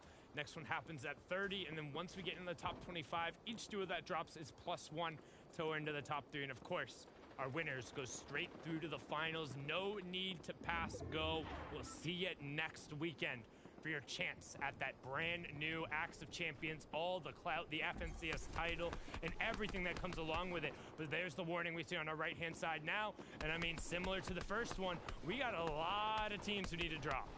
This time around, though, they're not too far below the damage threshold. You can already see not too much damage being put on them in general. So all those heals really paying it off. And I think they went ahead and a few times either kind of traded off for tags or just simply try to out-heal some of the Surge simply because that empty spot, that was another heal that Witch Romy Quinn had. And that's why I said screenshot it right before. Yeah, it was, I believe he had 4 Chug Splashes the last time we had tuned into him in that regard, which having to dig in for that, not necessarily the worst thing, but you see here, they're still ping-ponging back and forth between above, below, and in 20 seconds, that next round of 25 damage every 5 seconds is going to come through. And I mean, Jacob, we got 10 duos who are going to be under pressure again. We've only just saw Storm Surge turn off, and Trolling KEKW gets to it right away. He's going to thin it out with a double of his own. Players peeking, Defiable. Quinn still trying to get those shots. Gato trying to go ahead and stay alive, trying to survive here. He's in the storm for the short moment. Gonna pop right back out, gets the elimination. A little bit of a siphon. You see the heal is going on over. He's just getting into that crevice, but unable to save his teammate. Should have splashed sooner, but now he's gonna have to do it as a solo, just like Kika and Kika here. Got a good spot in zone. Not too much to worry about, especially with the shield K going off. You can see zone pulling over towards the northwestern side where we talked about pretty much or northeastern side, the opposite of what we got with the 4-pull. So everyone now on the western and southern side has a little bit of a yog to get into the zone. It's going to be more like a slog here as the other players are going to be about facing and looking. And right now, I mean, you can see everyone is being forced to eat into their resources, just stay up on their feet because there's so many people on their feet. Yep, you see Storm Surge going on Coxie, Nigel, Angel, so many teams taking damage right now, and it's just not looking good. A full team going down, and Cypress is going to go ahead and clean that one up, get 2 eliminations, and really take advantage of Surge, and that's what I love to see players do. Instead of just attacking normal players around the lobby, they go ahead and focus the ones taking Surge, and this is where you see they're trying to fire back, come back from 215 below the damage threshold. They're able to find one onto Wukong, end up in exchange for the damage, but Kika bites off more than he can chew. He's going to go down. So is Kika here as they both go down, trying to go for that surge. Sometimes you just can't force the play. Yeah, I mean, Trolling KEKW has just found duo after duo pushing into him is being hammered by the purple thunder from above. And now one thing to note, while we're able to see where those giant purple lightning bolts come down, the Storm Surge, the players don't see that. The hint they get is an audio cue, so they know when that shield is broken, and they're able to go. Storm Surge turns off, and we're closing in now as we transition into the late game, the full moving zones. We're going up to the northeast, and we're also closing in on our cascading placement points. 27 duos left, 5 solo riders out with 49 players up. Yeah, and this is a surge here on the next one where I feel like you can kind of survive it if you kind of have your route planned out, either up a layer, down a layer, because this is where you see a lot of players begin to drop like flies in the moving zones. But you can see that great loadout that Defiable and Quinn had was just enough for them to not really worry about Surge, even though they were firing off some shots here and there. It wasn't as impactful to them because they were able to use the splashes, use the big pots to kind of out-heal it. For this one, they only have minis left. So this time around, they cannot continue to out-heal 182 below the threshold. But they will hope that players drop on the rotation coming through. We see Bolts getting a knock there in the feed. Both Reigns, Angel, and Kibble, the BMD members, all going down. But Kruger and Bolts, they find a pair themselves. Looking up, what's on the high ground? Gaspatong currently there. Nigel trying to drop down, hit the launch pad, misses it once, and misses it twice. Third time's the charm. And he looks to see, hey, is there any pickings up there? No, instead goes to second height, tries to drop right in the tarpon. 135 below. He's going to take all the refreshers and a ton of minis, a ton of mats, even a big pot for his trouble. That was like finding a loot llama in the open towards end game. That's a blessing you can't even wish for at a time like this. As Victim, Matt and doing good throughout the few days, but not good enough to qualify. They're looking for day number 3 to be a huge difference. They have the high ground, they have the pressure, and they continue firing the shots down to Kevin and Yasir, who's also looking like a good duo this entire weekend. But it's not how you start Sundown, it's how you finish. Bolts finds a pair there, as well as Defiable getting one. You see, bottom left-hand corner, him and Quinn still up on their feet. Slick ended up getting taken down. Storm Surge will turn off here in a second, as Exy also gets cleaned up by Bolts. He's finding a nice run. We can see Backety, the former NA West player now, him and Prism, looking for some room, but he is one of 2 players underneath Surge. Only 98 there. It will turn off, so he'll get a little bit of respite if he can find the room. He still needs to pop the minis and take that med miss. I will say it's kind of a saving grace that he has the launch pad as well as Yasir towards the high ground. Make me wonder where Kevin is at. He's going to go down. 3 eliminations to their name. He doesn't have enough mats. Yasir cannot continue to hold the high ground unless he plays it smart and be very, very resourceful of how he travels through the rest of this game here. Staying back, staggering himself, still trying to do what he can, sneaking up on a team for a refresh that he's desperately looking for. Yasir looking to say, yes, sir, I needed that. He wants to be able to find it, and he does! On the backside of the zone, a much-needed refresh. Make sure he gets all the mats and the med kit, so he has a little bit to run. But 40R Storm and Kadenox say, hey, wait a second, no one's above it. They hop right on up, and now they're going to be raining shots down onto Yasir himself. Yeah, now it's there for the taking here, and look, they have a ton of light ammo, so that pressure is going to be insurmountable for the rest of the players in the lobby if they want to go ahead and do it. But he's staggering towards the backside. Can that med kit pop off just in the nick of time, along with his travel time, as Backety is trying to go ahead and have a performance just like yesterday, but even better to scrape into the top 6. But right now, as we're closing in on the top 10, there's so many solo riders out there. They're getting picked up left and right. 5 players are solo. Everyone else will have a duo up. Zuko being one of them. Reform, looking for some space on the backside of the zone. Has plenty of builds, but he catches the shot in the back as he goes to go up. And the second he goes up and opens up, he takes a ton of damage. But then he finds somebody else, uses the harpoon to drop down a level. That's Backety, 5 HP in a dream, and the dream is cut short. And the solos are just dropping like flies, but the duo standing tall, still holding onto the high ground is Gord, one of the few solos remaining, trying to do it by himself, going towards the outskirts. The pressure from above is going to push him just another layer down, but sometimes enough is enough. He's going to have to stagger outside of zone. No HP to kind of heal it. He has to go right back in. Not a ton of options as he's getting dwindled down HP and shield-wise, finding a way in towards zone. Digital as well, trying to do it as a solo. There's only, I think, 1 duo team remain, maybe 2. 3 solos, 2 duos. 3 solos, 2 duos right now. Zeltic being one of the 3 solos will throw the armored wall down. He's looking for some space, and he finds it, and he cuts down one of the other duos. That's how you do it, Gord, sneaking away another placement point, not even wasting time until he has to. Can't take a tick from the storm, but he does. He goes down. Kadenox, 40R Storm, holding onto the high ground, moments away from advancing to yet another finals as Digital trying to find his way into the storm, and he doesn't get that chance. Kadenox,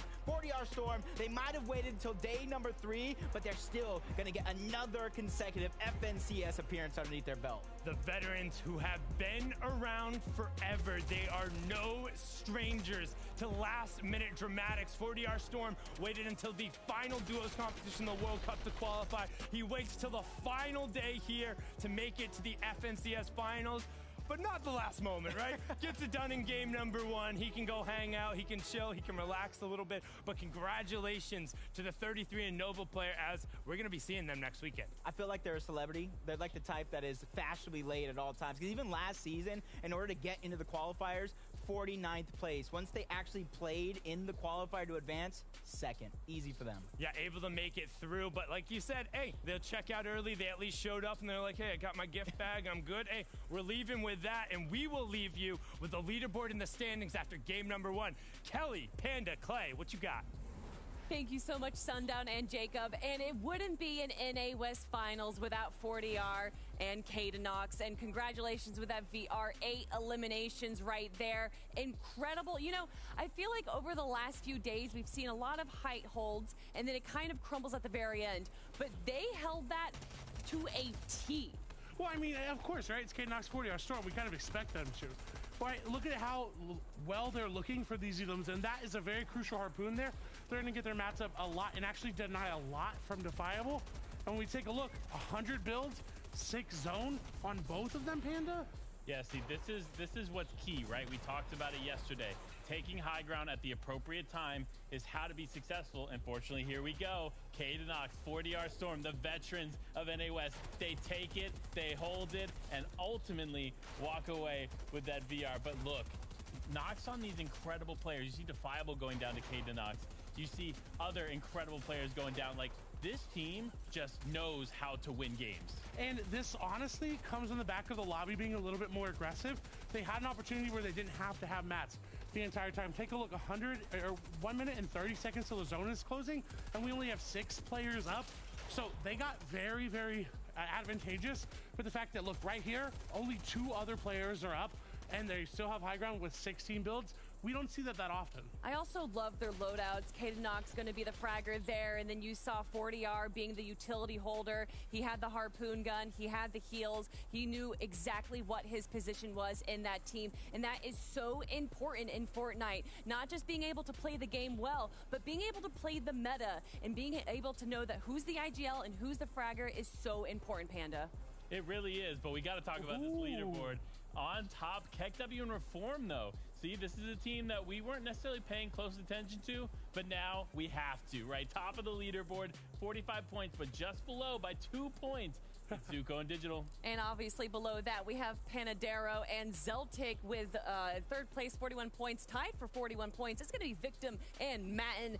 Kevin and Yasir are going to be holding out in 5th place, and then 6th place. And remember it, guys, that is where you want to be. It's the top 6 that move forward. It's going to be Gord and Miles. But hey, our picks there, EXE and all right, Talkin' Ben holding out quite strong in 7th place, only a 5-point difference. But let's focus again on Trolling Keck and Reform, because those 8 eliminations is so important, Clay. Yeah, and they already have 5 going into moving zones, which is a testament to how well they're doing. They find more on the backside as well, trying to just rotate through. Mind you, they are 600 damage above Surge when it turns off for the last time. That shows you how well they're operating. And look, together, drop a player down, get the elim together. The entire time, I don't think I saw them separated except for when Trolling went down. Panda, let me ask you this. Clearly, they are doing so well on the low ground there, and that's what's allowing them to grab so many eliminations. Do you think over the next 5 games, they're going to stick to the low ground because that's where they're strong, or are they going to try and get height and get that VR? I think it's too early to call, but I think right there in that situation, low ground was key for them to get those eliminations. Maybe that they realized they weren't going to be able to take high ground. It could have been that they didn't feel comfortable going for the VR, so they said, you know what, the eliminations are more important in that situation, and that's why we see them at the top. So regardless, it worked for them. And we've seen that height isn't the only way to get a VR. We've seen heal ops, we've obviously seen low ground contention. There is a lot of ways that we can see the VR, but you know what? I want to see a heal off in game number 2. Ooh. I think that is where we can see some possible, change up in the meta. That definitely would be a change-up. We saw it a lot yesterday and the day before. But what I want to see is some more Harpoon players, Kelly. You just got one. Is that not enough for you? No. Listen. We all know Harpoon is my weapon. We call it the Clay Classic for a reason, right? I want to see Harpoon off high ground, grab the player on the low ground, get a shotgun shot through the elim. Like, that's what I want to see. Panda, what do you want to see? Listen, I want to see something other than high ground take a VR. That's what I want to see. And I think it's going to happen, right? I have a feeling game number 2 is going to be different. You saw actually Defiable and Quinn playing the low and mid ground pretty well. And I think if any team's going to be able to do it, it's them. You know what I want to see? I believe it was during day number 1 where it was coming down to a heal off, a 1v1. And then we saw that one player about to lose the heal off, ran back into the storm and grabbed the final elimination. Obviously, there's only so many places you can look before you go down, but what an incredible play. What a great call, knowing that he didn't have the heal off potential. Guys, it's still just game number 1, or I should say game number 2. We have 5 more games to go before we find the final 12 teams that will be moving forward into the finals. Talking about teams, of course, Quinn and Defiable. Panda, I was kind of surprised that you didn't pick them. I was very close to picking them today, but I actually thought they were contested. Turns out, game number 1 shows they're not contested anymore at Greasy Grove, which means it's going to be a good day for Defiable and Quinn. Well, remember, with it being so many games left, a lot of teams could be changing up their drop spots. Quinn and Defiable could potentially be contested in game number 2. And who better to find out than our casters? It's Jacob and Sundown. Thank you so much, Kelly, Clay, and Panda. And for a second there, I was about to say, hey, don't put that bad juju on me. I don't want any more heal-offs. But then Kelly corrected herself. I want to see people go hunting for the heal-offs. I don't want to see people be comfortable. Like, close it out with the elimination. Give me that emphatic close. Yeah, either if you're going to go down to a heal-off, I need like a double heal-off with the duos chasing them in, trying to get something to happen. Something exciting when it comes to a heal-off. Or maybe...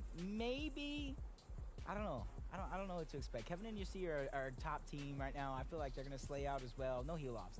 I mean, the one thing, too, like, I feel like West, particularly after that game, they're going to take it a little bit to the game. That one, they let the game come to them. Storm Surge did, like, 90% of the work through the first 2 zones. Players were happy to just kind of sit back. This is the last day. This is the last chance. You got 5 games to either get a W or get yourself up that leaderboard. And that doesn't happen by waiting. You need to go. You need to grab it, because if you don't, someone else will. And now we got game 2 ready to go. Let's hit it.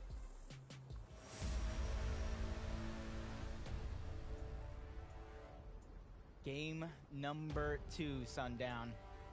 The first game, Jitters, is right out the window, and honestly, that was the longest game without a team going down. That's a lot of pressure to put on a couple of people here after that one, as Notorious Coxie towards the Daily Bugle, trying to land towards the high ground, put the pressure on him from above. No matter if it's Kika, Coxie, Notorious, even when Defiable and Quinn was over on this side of the map, there was always that early off-spawn exchanges, trying to go for the early surge, because you know as well as I do, if you set yourself up with that early surge and elimination for the mid-game, you can kind of just go from position to position, just firing shots and everybody rotating around. Yeah, especially in a lobby that's playing like this. If you're able to even get a little bit of damage, you should be okay. The problem is if everyone says, okay, we got a couple, 1 or 2 tags, we should be fine. That's not always necessarily the case, right? Especially if people are able to stay up on their feet. But we do see Reeks and NG go down to the hands of Ghosty, so at least our pace is picking up a little bit here in game number 2. Yeah, that must have been a doozy, because you saw Flameback go down literally seconds before Ghosty's name pops up with a double elimination, and that's going to allow him to get that revive back on up, get the surge that we're talking about, 6 points to their name, and honestly, a huge confidence boost to start the game. And I asked the question, what really went down? Here's how it happened. Ghosty was honestly chasing the entire time. Flameback went down for just a second. Yeah, nice little pressure there, utilizing the epic SMG to get right on top of him. But so far, Saul Goodman Buzzo there on the other side, who's already able to cleanly take out a duo here in command cabin. You can see he's utilizing as much space as possible, trying to take it up, getting hip to hip, because he has no build. They have to fight now. You gotta be careful.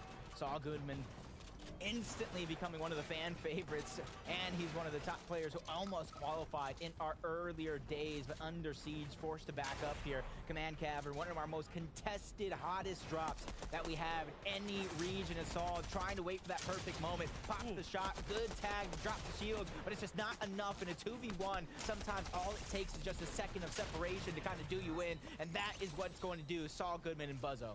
Yeah, honestly, it was the reload there. He didn't necessarily have the ability. You saw he lined up the shot with the extra half second to make sure, hey, I got a shell in there. Wasn't enough to be able to change it over. So despite the early 2 eliminations, it gets turned around right away in a much faster paced game. We've had 3 full duos taken out in the blink of an eye. It's not over just yet, though, from Command Cab. We're talking about it being a hot drop. 4 total teams landed here right off the initial. Only 3 of them are going to remain with that team going down.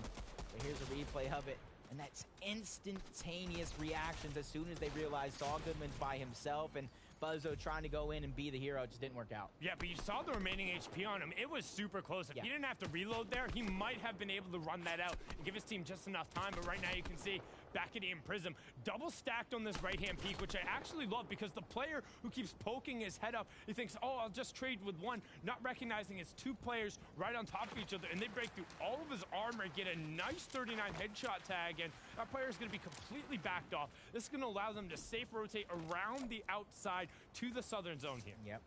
But the thing is, right now, like you said, the southern zone, they got a couple of feet to go here before they get inside the zone, but they're going to go ahead and take the time. It is just the a first couple zone. of feet, you know. Just a couple, you know, especially, you know, if they just start running now. They have to start running right now. But honestly, if they have the heals, maybe a med kit somewhere, and I know they saw them bypass a shield keg, so I got to imagine they have a plan already to take the damage of the storm, stagger themselves in, and maybe look for shots on teams and players that might not necessarily know they're there. As typical gamer Noah plays, Sleepy Sound, that's been their drop spot all weekend long, but the huge difference coming in today, I already said it after game number 1, they're used to getting aggressive tags right out of the gate. They haven't been able to do that in game number 1, so it's going to be a real interesting sight to see how they adjust.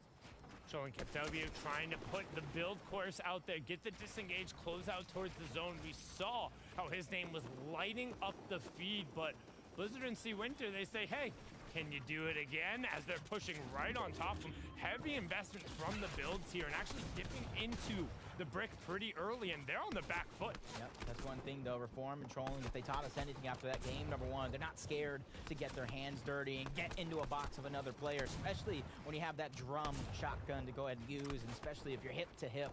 Find a little bit of separation and see Blizzard and his duo. They could be separated, but a third party slowly but surely coming in towards the edge of zone. This could be dangerous as Blizzard is from the high ground trying to take piece by piece. That control is going to be important as this battle continues. Yeah, you can see there just barely on the left-hand side of the screen, the duo poking past, saying, hey, what's up? What's going on over there? Everything good? Anybody you want to just kind of step out a little bit up top, but they're actually going to make sure they're in the zone. And a nice little kind of move around the backside here by C Winter and Blizzard actually gets sniffed out by the duo we were talking about who had an angle on them. So some chip damage coming through.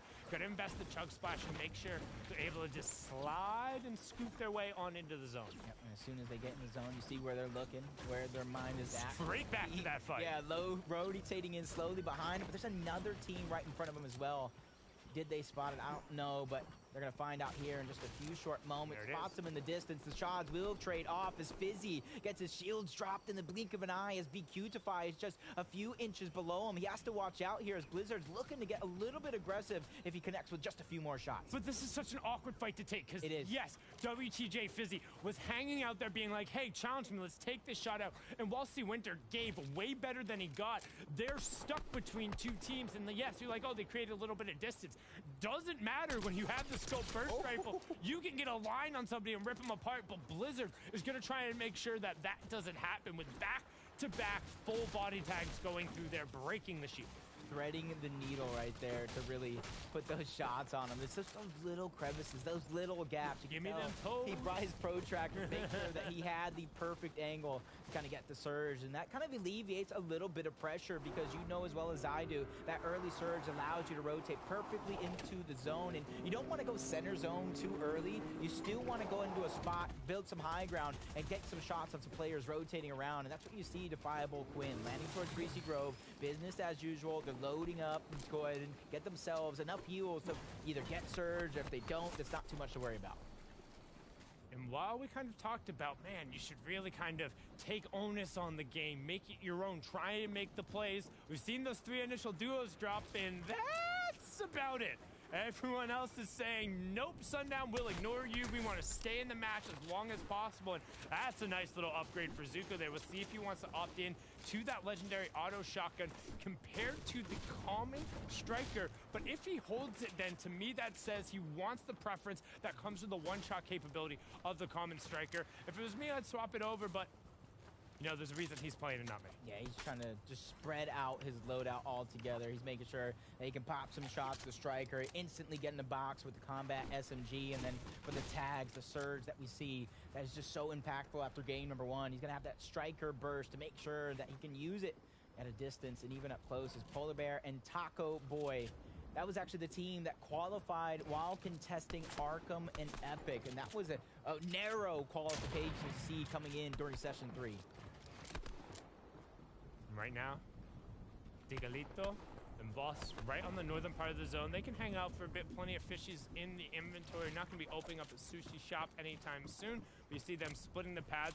Honestly, it looks like they might consider high padding to zone here because there is another team directly on top of them. However, if they do that, there's 3 or 4 teams waiting in the zone on the outside, so the angle could be tough. Now, if you look on the left side of your screen, we're going to get a reveal on the zone, and with how far south it's pulling, you have to go now.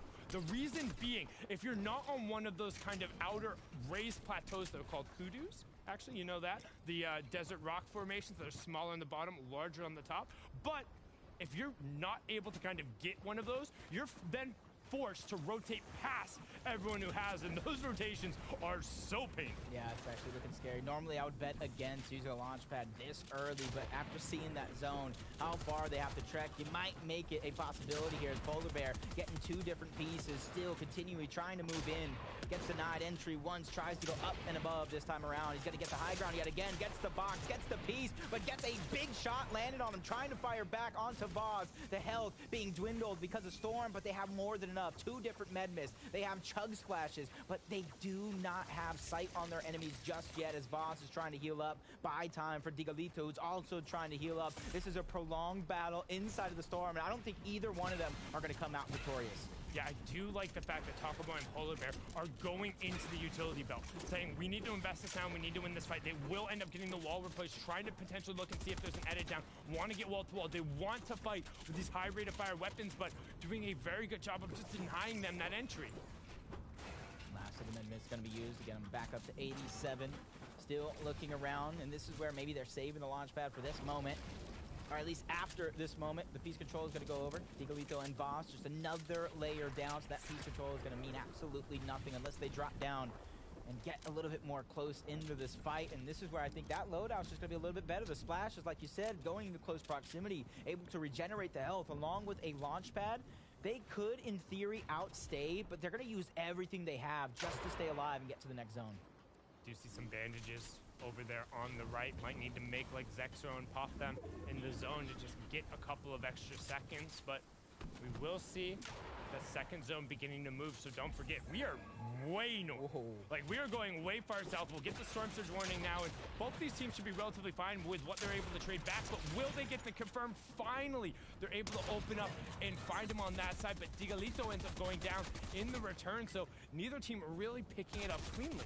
So basically a trade in down, going for the revive in this short moment, but has to be careful, because going for the revive leaves you open for an attack, as Taco Boy honestly doesn't have very many options here. His health is being dwindled as he gets taken down by Voss, who instantly goes, edits in the box, and this is where you see the two launch pads. One of them better be used here in order for them to stay alive and make it in towards zone, but you got to be lucky that you do have two, as Trolling Tech and Reform. Reform takes a big shot. They're forced to play a little defensive here as Trolling try to edit around, catches Fizzy slipping. The down's not going to come through, but Trolling is going to get dropped, so Reform, he has to do it by himself. 20 HP in a dream. But it's a 1v1 because Trolling KW was able to get the knock onto Jay Fizzy, so he gave Reform just a little bit of a room. And now, what BQtify is doing, rather than trying to go and press and get the siphon on Trolling KW, instead, he's prioritizing getting the revive, knowing that the fight put them above Surge. So he's saying, hey, that's fine.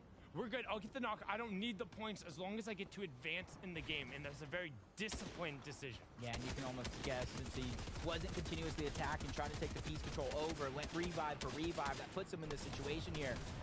But they don't have the time just yet to put the min-miss. That's why you see them extending outward, building two boxes wide, putting a ramp right behind them to create that separation between them and the other team. Just like you said, take what you can get in these moments. You don't have to force a fight at every turn. 10 seconds till Storm Surge turns on, and we got a lot of active duos who could potentially be under pressure right now. Bowcross, 100G, I Sweat, looking for an opportunity. They do have plenty of chug splashes as well as armored walls, so they have options available to them. Reset on the bottom there as they'll get 44 above. What they want to do now, honestly, maybe invest the armored wall and just sit on top of this loot, because this is enough to advance you. Yep. With so many other teams going to rotate all around you. You can either look to recycle a launch pad. You got to guess with 1, 2. I'm trying to count. I'll let you go ahead and do that, because no, I'm good. like it's a lot. There you go. A lot. That's the lobby answer. on that side of the zone. Honestly, I would think to launch pad that would possibly be unsafe with the amount of teams staggered around. But here's Chomi Quinn in Defiable. Consecutive games looking like they're going to try to out-heal the Surge in order to stay alive. And that's exactly what I was alluding to kind of start the game. A great switch up in their draw spot towards Greasy Grove. They can find a team on an island and try to attack rather quickly. But if they don't find that opportunity, they're going to be on the back foot for Surge for quite a while. And they want to try and get box to box with this team next to them. But one thing to note, you talked about everyone packed in on the northern part of the map. They're stuck fighting, but Rich Homington will end up getting the confirmation onto Sulegana. That's because Storm Surge likely finished him off. In fact, you can see it. You see the damage going through. They'll get this as long as they did any damage to him, but it won't necessarily keep them that far above, as they're only 12 above, 4 below now. Left-hand side, see the number, 23 below. Right-hand side, 35 below. They're all taking damage, and most importantly, nobody is near them. Everybody is stopping to fight and not rotate through to the zone. Watching that damage threshold, looking like a game of Fortnite ping pong. Up, down, up, down. Cannot figure out where it's going to go. You got to be able to control your own destiny, and this is what you were talking about. Just sit on that loot. You can go ahead and do enough to try to out-heal it. With the shots coming in, they're not wanting to let the big shields pop, and this is where it's going to get just a little bit more dangerous as they're trying to run simultaneously. Pop the splashes, forcing out the launch pad, flying through the sky, trying to get themselves, and they have to cut their journey short in order to minimize the amount of damage they're taking from everybody else in the lobby, because they're still being attacked by Surge up until this moment where a couple players go down. It just got turned off, but take the launch pad is scary there, because when you're in the air, you can't do anything. You can't pop shields, you can't throw a chug splash. You're at the mercy of what happens in Bowcross. Just 1 extra second will do it. But while all of this is going on, the far pull south is massive, because this entire time there were 2 duos in the zone. Everyone else is on the outside. That's what we're seeing. Look at the bottom right-hand corner. Everyone is rotating in late. We still have another concentric safe zone. So there's going to be another one of these mass migrations inward before we even get to the half in and half out. So real estate towards the edge of the zone is going to be primo expensive. You guys want to go ahead and make your guess. You guys have 20 seconds. I need to see everybody in the chat. Let me see your Fortnite IQ. Where is zone going to pull? 4 choices. Left, right, top, or bottom? My bet would say, based off of where we're going, we're probably going over to the southwest. Generate a little bit of momentum, but there is possibility for due north pull as well.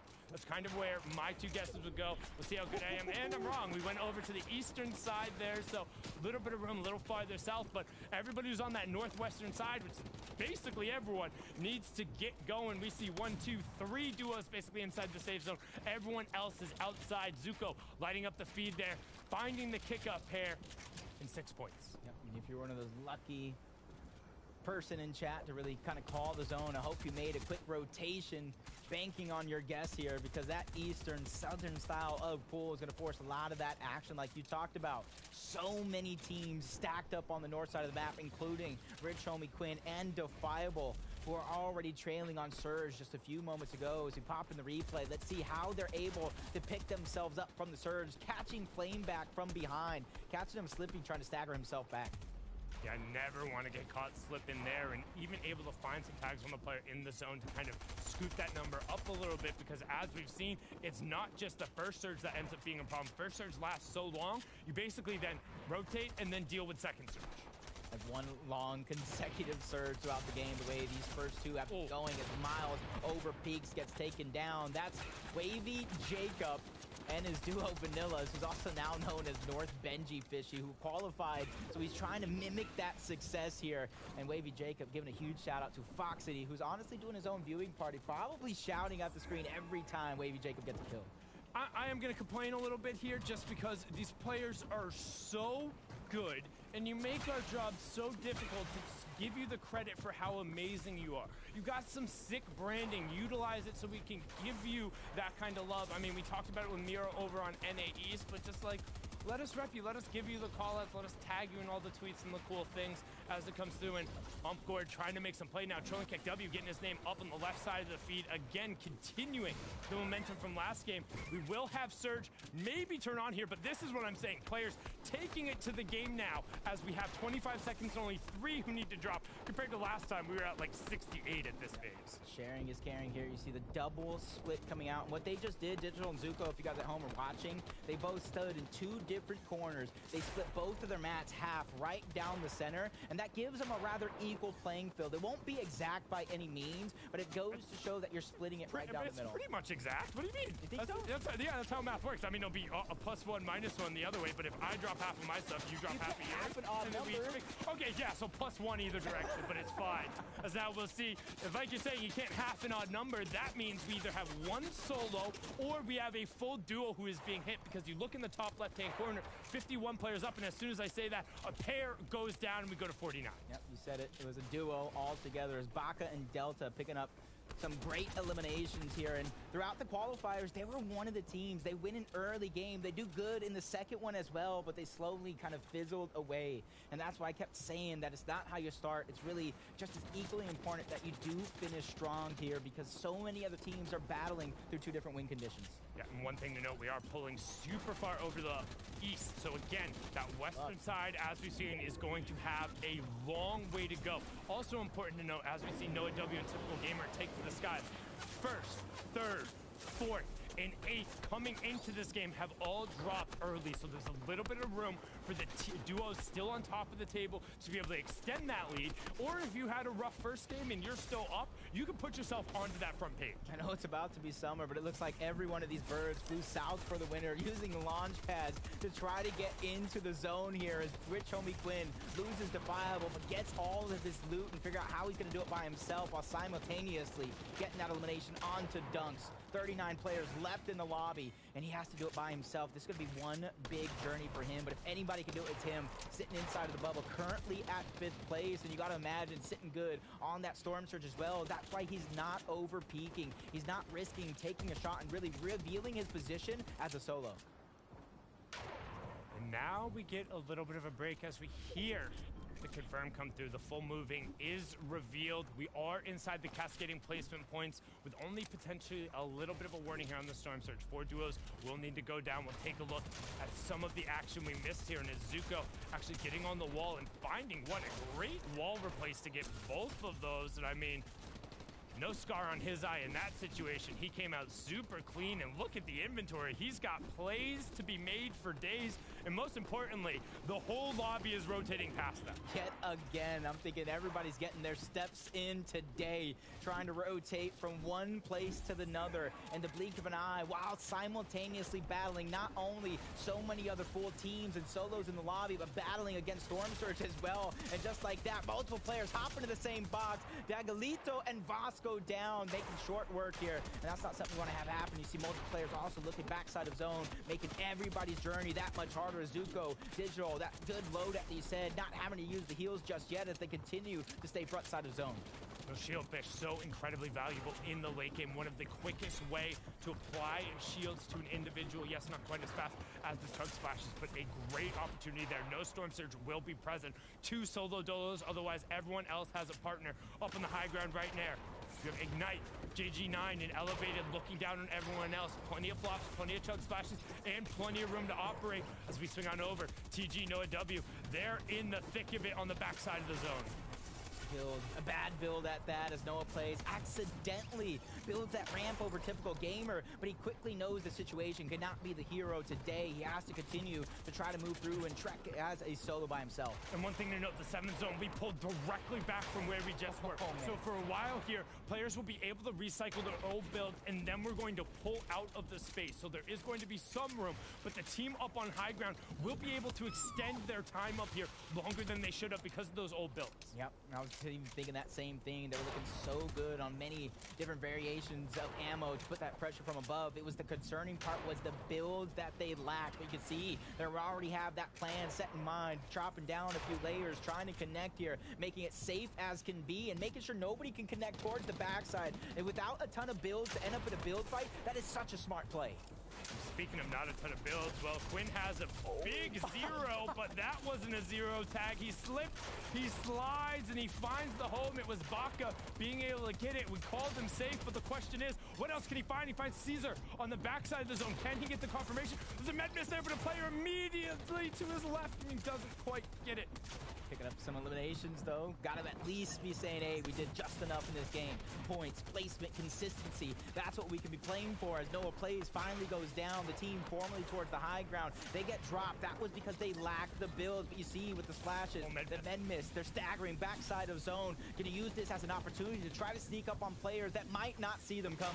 But the med miss only delays. You can't actually gain HP. It slightly offsets it, so it's gonna depend on the pull. And Elevated gets a little bit of room to breathe, but right now Prism and Backety, they're slow up as well, finding eliminations. Courier goes down the backside of the zone. Elevated finds some flops, much needed in Prism. We'll also have the 2 Memphis and a brilliant pre-fire on to Kevin. Peekaboo takes him down. 5 teams remain. One of them's a solo as they're getting dropped. That's Captain with the harpoon, breaking through covers, sneaks up on yet another player, but he knows he cannot tunnel vision. He has to continue to move forward. He's done just enough to get that first place for now. How long can he hold on to it, though? But zone is bouncing back, which is so critical. If it had kept going, he only had 2 more builds, and High Ground knew exactly where he is, but he gets a little bit of space. High Ground now is the only duo left. Everyone else is a solo rider. 2 V1, V1, V1 as they're trying to close it out. Yeah, the team from NA East playing on NA West. That's Prism going ahead and trying to stagger, but he realized he doesn't have a lot left in either one of those men miss, so he has to move forward. But the team towards the high ground still putting that pressure as Prism trying to find another way, and he lands a big shot onto Zuko. No build, unable to build above, over peak. Zuko takes him down. Second place up for grabs, staggering backside with the heals, picks up a men miss, and that is going to be his play. Can he heal off? This is going to be his only moment here left in this game to advance to the finals through a victory royale, and he simultaneously honestly trying to lead himself back in towards zone, looking for any other heals.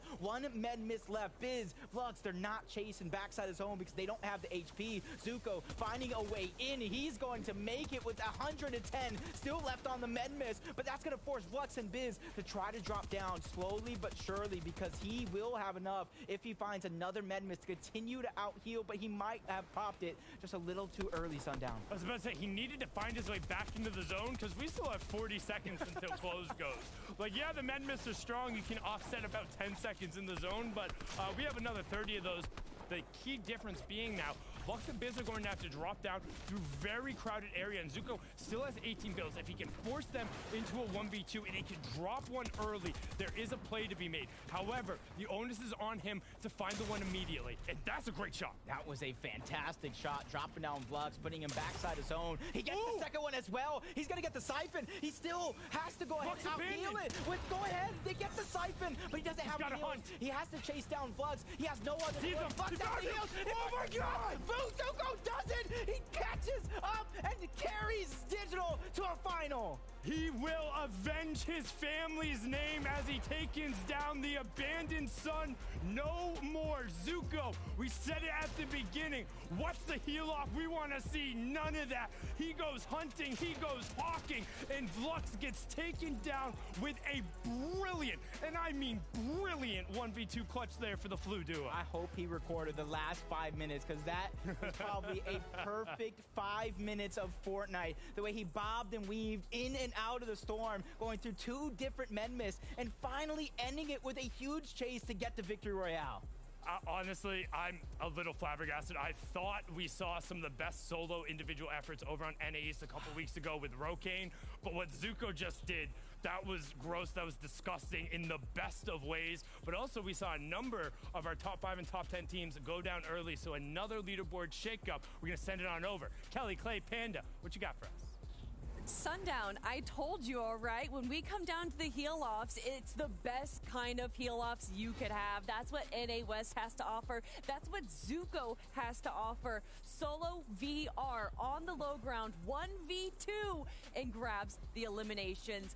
Absolutely wild. But before we can go into those highlights, guys, I know you want to see it. We have a few other players that we need to look at. Let's take a quick look at Quinn, because Panda, I know you want to be watching this team right now. You know, I do enjoy Quinn Defiable, but Clay, we were talking about it behind the scenes. Clay actually has some pretty interesting takes here on this team. I do. I got some pretty interesting ones. You know, I'm glad to see Quinn stepping up, right? Because we always put a lot of pressure on Quinn, and it always seems to come back to him. And in the moment, sometimes he doesn't make those plays. But today, he made those plays. He clutched those points up, Kelly. How much is that because of this uncontested drop spot that has kind of fallen on their lap? Oh, 100%. It's 100% because of that, right? Like, you get to play a completely different game of competitive Fortnite when you have nobody in your drop. I mean, incredible plays there, and obviously we have to talk about Prism as well. So many solo runs there, Panda. Yeah, I think there's a lot of incredible stuff going on. I think it's hard to tell how impactful it is until you see them with an uncontested drop spot. And like, again, we spoke about it yesterday. We had great confidence in both Defiable and Quinn, but until you see them uncontested, not having to worry about that in rotation, it just changes.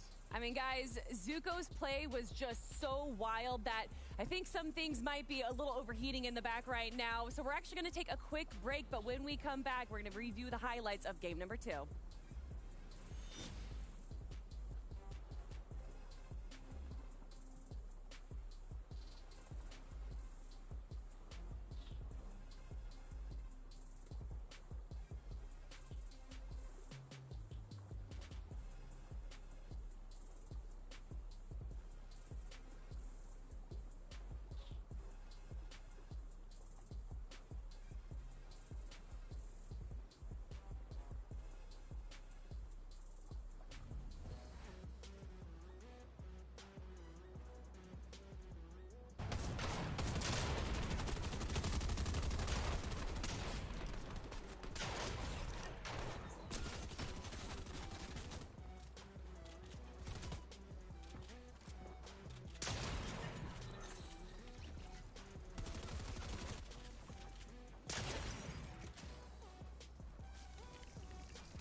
Welcome back, Fortnite fam. So a couple of unfortunate instances of fortunate things, but we do value competitive integrity, making sure all the teams who are supposed to be in the games are in the games and running it out. With that being said, we are going to be redoing the entirety of that session. So the 2 games you just watched, they never happened, honestly. We're gonna be able to run it back so we get to get a little bit of the chemistry going. So this will be game number 1. We'll hop right into it. There are still 12 spots up for grabs. Anybody can have it, and it's a fresh slate. So here we go. Let's get it underway.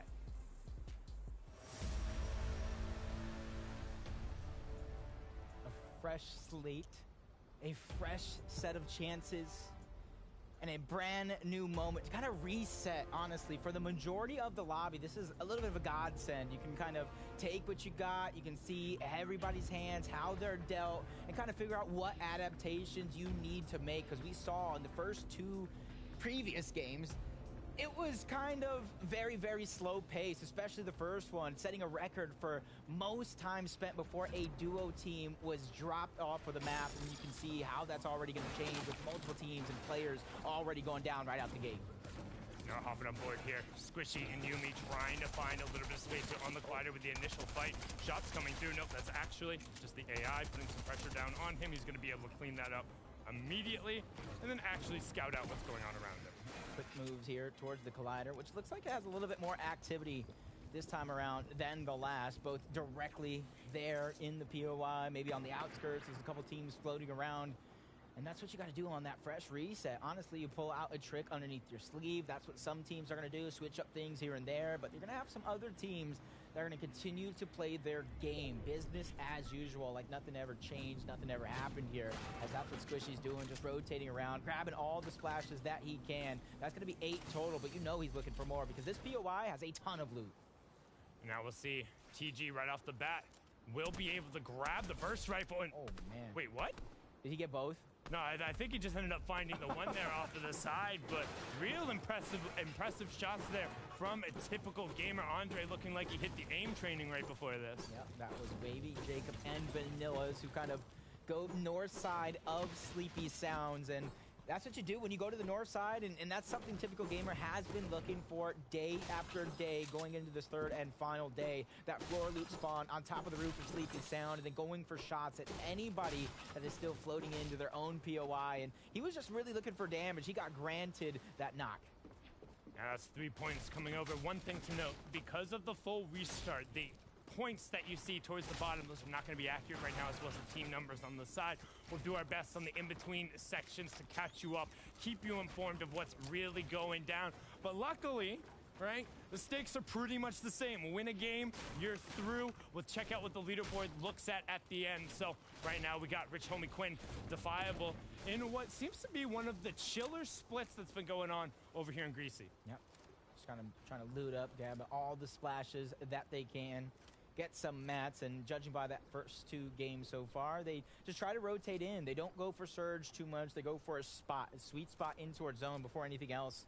But this time around, like I said, the godsend, the restart, they're looking for the shots and the surge very, very early on, because you know how good their loadout can be, but how good is a loadout when you're wasting all your heals just trying to out-heal the first surge? Good shots, though, from Quinn, just trying to make sure they're well above it, because as we've seen, West is kind of packing the bus a little bit. They're playing for the 0-0 tie, but the pressure is on. As Angel trying to find a little bit of success over here, making sure he's farming up the immediate metal around, and just some of the most efficient metal to farm on the map that isn't a chain link fence, but you can see him looking for the player. He hears him around him. Just trying to right now get the resources. A little bit over farm before he places a build, but instantly trying to take that high ground back, not wanting to give it up rather easy. Looking for some pieces that he can take. Piece control is definitely important for him. That's Trashy, that's Exy towards the low ground. 2 of our analysts on the West picked them to qualify either through top 6 or a victory royale. And for us analysts, you know as well as I do, there's stakes on the line for us, so that prediction means oh so much. Hey, man, I'm just here repping Takada, all right? He made the pick going through. As we saw over in NA East, I got confused. High score, low score. I mean, I'm a little bit of a golfer. Not really. Let's be honest. If you see me out on a golf course, you know I'm definitely not there for the golf. That's for sure. as XC and Trashy looking to also hit as much of this metal as possible. Now, you want to generally be farming those in the train tracks underneath to kind of jumpstart the immediate you have. Though I'm a little surprised. I would expect XC to maybe try and get a little aggro, having one of the legendary SMGs in there, but instead, it's Trashy just trying to take some shots, and he finds a double dink headshot, 78 damage immediately. Yeah, a little bit of a reward there. And a little bit of a reward. That's a great reward. I mean, it's a great reward early on, but you know as well as I do, you want to be like 400 or 500 above the Storm Surge threshold. Maybe not by the first one, but the second one for sure, and that will give you that sense of comfortability. I see Kevin Yasir haven't found that sense of comfortability just yet. They haven't found their groove, but I think they're going to find it here soon as they continue to look for the shots. Yeah, that's another thing where we talked about kind of the 3-5-7 rule when it comes to Storm Surge. Damage kind of works on there depending on the game. Like, yes, NA West, it's not necessarily true, but 300, 500, and 700 accumulated damage is roughly what will keep you going in all the way through if you can hit it. Granted, that will change in certain circumstances, but it's a nice little rule of thumb to follow if you're unfamiliar with the system. We're going to swing on over. Kytrex Jarito is trying to get a little bit aggressive here over on the western side of Camp Cuddle, but this is a little bit of an awkward fight. Yep, all the way from Camp Cuddle, still going towards the western side. The high ground is going to be taken for now as Haritos runs out of build. He gets dropped in the blink of an eye, trying to catch up to Kytrex, who now has to do it by himself. He had all the materials for his team, but as soon as his teammate drops, he sees the way to get out, and he's going to take it. No way to be a hero here, but with so much time left on the reboot, he could easily try to backtrack if he survives, but so much damage. In fact, he's going to get eliminated. So there's one thing, as somebody who makes it to Champion League every single season by doing boating routes, it's almost impossible to boat away from people when you have the Striker Burst AR. Generally, that seat gives you a nice little kind of block, being like, hey, it's tough to hit me, I won't eat some shots. If you get a line, though, on the back of their head, you can only hit headshots, which is exactly what we saw right there. The first couple dinked in the back, they found the line, and bink, bink, gone. Crosshair placement is so important. And there's a little tip right there for you guys that are trying to land those extra shots for Storm Surge, or maybe just the beginning shot so you can go ahead and get aggressive if you're playing Arena, because you know as well as I do, Arena breeds those aggressive players in terms of just really wanting to be at the top of the Arena leaderboard. As Matt and Victim, they had high ground a few games the entirety of this weekend, but their one big flaw is they kind of take it a little too soon, expending a ton of mats. Yeah, because in order to hold high ground in a winner advanced situation like we've seen here in the semifinals, you need a sizable amount of mats, and if you don't get that, and you basically are asking the zone, hey, please bounce back over where we just were, and the second it doesn't, then you get put into a very awkward situation that's tough for you to control. Right now, Josh Legano, will he end up winning? OMP Wukong on the other side. This is a defensive fight, which you've seen before, where they get stuck hip to hip, and then Monkey and Yaz try and push in on him. Monkey and Yaz already have 2 eliminations to their name this match, so they're plenty kitted out. Especially with the amount of light ammo that Yaz has, if he wants to keep putting that pressure on from above. The choice is definitely his. You see him peek and flirting with that idea, going right back towards the high ground. Probably getting the call from his teammate that a rotation is probably going to be necessary, and that's where you see his teammate quickly taking that same high road around the covers and trying to meet right back at him. But one of our active POIs is always going to be towards the Daily Bugle, where Kika and Kika do have a little bit of advantage with popping that shield keg, trying to get their shields all the way back up. It looks like both of these players are playing defensive, but they're just really trying to take away the pieces and get that control. A little bit of time here, a little bit of chill. You can see shield keg strays coming on either side, but with still 91 players up, the main idea is look for tags and not overcommit and get picked off. Kika is holding the shield keg. They're trying to get the far wall replaced. You can see both holding, but not quite able to get it. We'll reset the one in their face, and they're just going to back out, recognizing that, hey, 1 try, 2 try, not getting it immediately. Don't necessarily want to stay in that regard, but they might go right back to that same wall, see if they can't get a replace, and then they're looking to replace 1 grid space away so they can quickly edit it into a 3rd wall and catch one of these players out. However, Quexy and his duo seem like they're on to the tricks, and they're just going to move away from that layer. Yeah, right now they are fighting in one of the buildings, but you can see one team right outside the Daily Bugle. That's Bo Crows and Sweat. possibly trying to look in, but as soon as they don't get the shots, they know that's going to be a little bit of a pull. Not a far pull for them, but a pull to where they want to try and go get a slow side of zone, get some high ground, and then that's where they're going to get their tags here as we jump on board Defiable and Quinn. They too found their sweet spot in towards zone, trying to refarm as many of the mats as possible, while Defiable stays towards the top and looks for zone. That's the roles that they're playing, the give and take that you have as a duo. You see right now, everyone just trying to look for a little bit of room. We will get the storm surge warning here in a minute once that third zone close is revealed. The real question is who's in a good position to capitalize. Looking right now in terms of where Quinn and Defiable are on the southwestern part, there's a solo and 2 duos nearby, potentially looking to get shots directly on top of Squid. Over on the other side, we saw TG pick up a very early knock. Unsure if he's able to actually get the confirmation onto that. Yes, he was on that side. So already owning that on this end and owning a decent amount of space in the bugle as well. Taking over that spot that Bo Crows and Sweat was just in. Wanted to go ahead and challenge and go for the surge shots with the highest point towards the Daily Bugle, as high as they can get here. Not putting themselves in such a weird position, but because of the zone moving down and a lot of those teams that were already in the position, the ones that we saw, like I said, Sweat and Bo Crows, Bolts and Kruyor, like a lot of those duos on the northeast portion of the map have already tried to rotate in because they are looking for surge. They're trying to put themselves in a spot that is heavily traveled, where a lot of teams are going to try to also look for the spot in zone, and then that's when they're going to start firing off so they can get their surge, so they don't have to worry about the mid game. Right now you can see TG putting a mark down here, and you need to be careful hitting these trees. The reason players generally leave them at 50 is because, hey, if you're swinging here, somebody breaks them, they'll be able to get that information. They'll see the tree disappear over in the distance, and honestly, I thought he was going to go down and just kind of like fish out of the pond, but they need to be careful as the supply drop has dropped next to him. And because of the guaranteed launch pads in those, that's basically a signal beacon for anybody who's like, hey, you need one of those? And everybody needs one of those. Just staring, I'm trying to see how many pieces are actually holding up that cover. For a second, it looked like it was maybe just a wall and a ramp. I started to get nervous, but seeing that it's actually a full set of builds holding them up, Bolts and Kruyor performing very, very well throughout the qualifiers. Not well enough to get into the finals, but semifinals day number 1, semifinals day number 2 wasn't their best performance, but with only 12 chances left to get in the finals, they realize it is all or nothing. You can either win Victory Royale, no matter where you're at in the leaderboard, qualify that way. But Bolts and Kruyor, they have the potential to qualify both of those ways. And Kruyor, somebody who came onto the scene during the Streamer Bowl, was partnered up with Nick Merckx and Mike Evans, and there was even at one point, it's like, hey, Nick, what are you doing? They're like, hey, we don't know. We listen to Kruyor.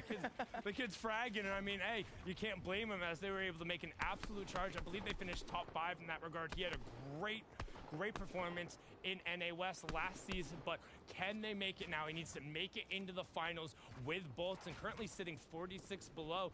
They got a little bit to be doing, as 25 seconds, the 25 damage every 5 seconds will come down, and that'll do it right there. 27, 27, 27 from Kruyor. Finding the shots he talked about, saying, hey, Nick, Mike, this is how you get the job done, along with Bolts, who are trying to really just kind of will themselves back into it as Polar Bear, Taco Boy. They're not able to do it as a solo. Polar Bear went down early. Taco Boy's being forced back little by little. The piece control is going to be his as he's peeking through, trying to put the shots and fire back, but it takes a big tag himself without dishing out the damage. That's going to allow them to get a little bit more aggressive and make it a lot aggressive as he gets dropped. Yeah, and I mean, Surge would have finished him off there, was exactly on the 25 damage, but good job by Nate and Vengeance to close that out. Sedan and Physics, they're underneath pressure from Surge. It's 262, so they need the full knock, plus one more tag on either one of them. You need to eat those floppers, you need to do it immediately, and there's the tag from Reeks. They'll find one, they'll get the second, and just gift it over. Yeah, it's just another example of you're switching up your POI altogether, or you're not. Sedna and Physics, they go towards Chonkers Speedway, but through the first couple of qualifiers, through the first couple of days of semifinals, they were contested, and that's how they were getting their surge. So even though it's great, you get an uncontested POI, you get all the loot, but if you don't adapt your surge path to kind of match that uncontested POI, you're going to have a lot of trouble. You're going to burn through your hills, and you're going to be forced with your back up against the wall to make a play you might not want to make. Yep, and as we see here, unfortunately, we are going to have to exit out of this game yet again. We're going to kick it on over to a break real quick. We'll sort out what's going on the back end. I'll give you an explanation when we're back, but we will be right back, I promise.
What's up, Fortnite fam? Are you sick of me yet? So, I got some good news and I got some bad news. I'll hit you with the bad news first. We're gonna have to invalidate those first 3 games. We want to ensure that all the hard work our competitors put in over the course of the season is viable and everybody who qualified has the opportunity to try and compete for next week.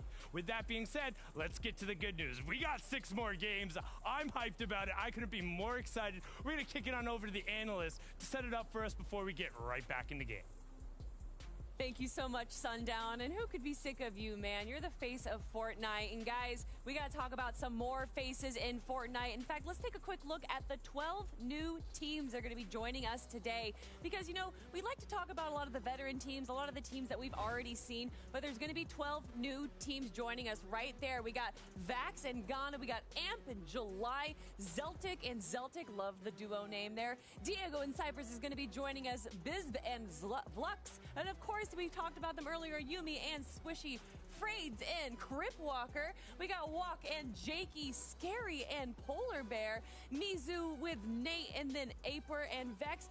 And finally, rounding out the 12th team, it's Wolfpack and Paulo. Now, out of all the teams that I just listed right there, Panda, do you got a standout team?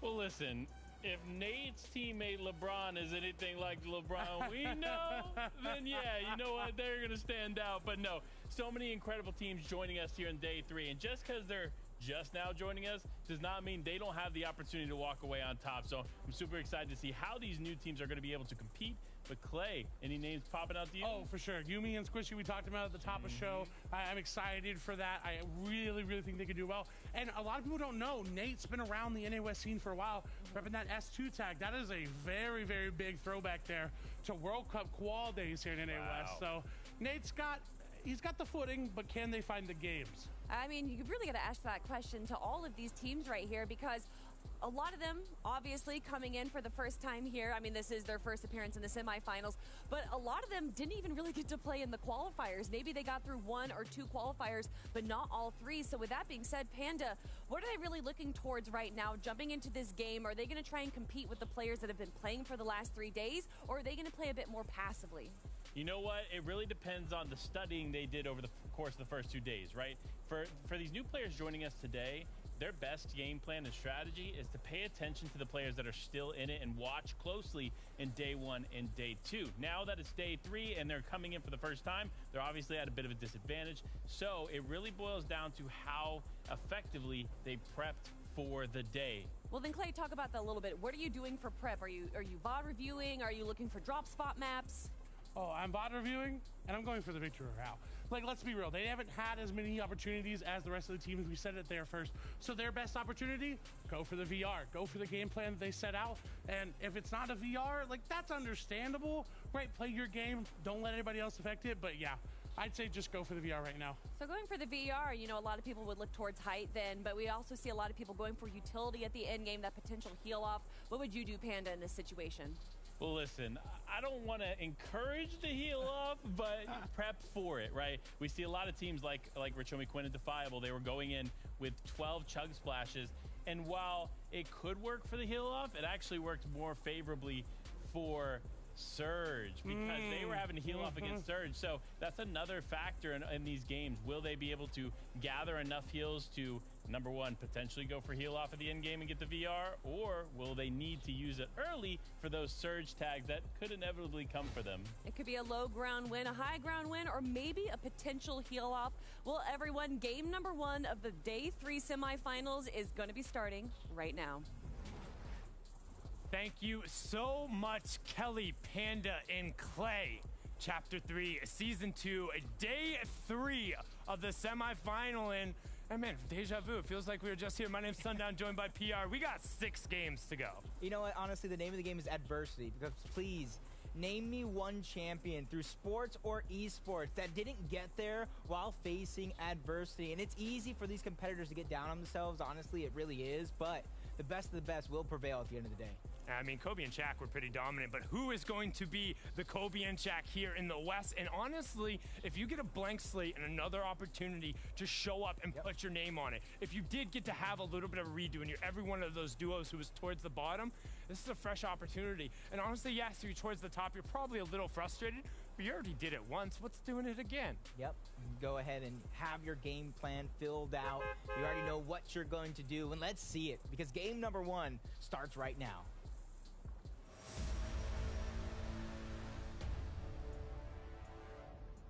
Here we go. Let's go again. Let's go again.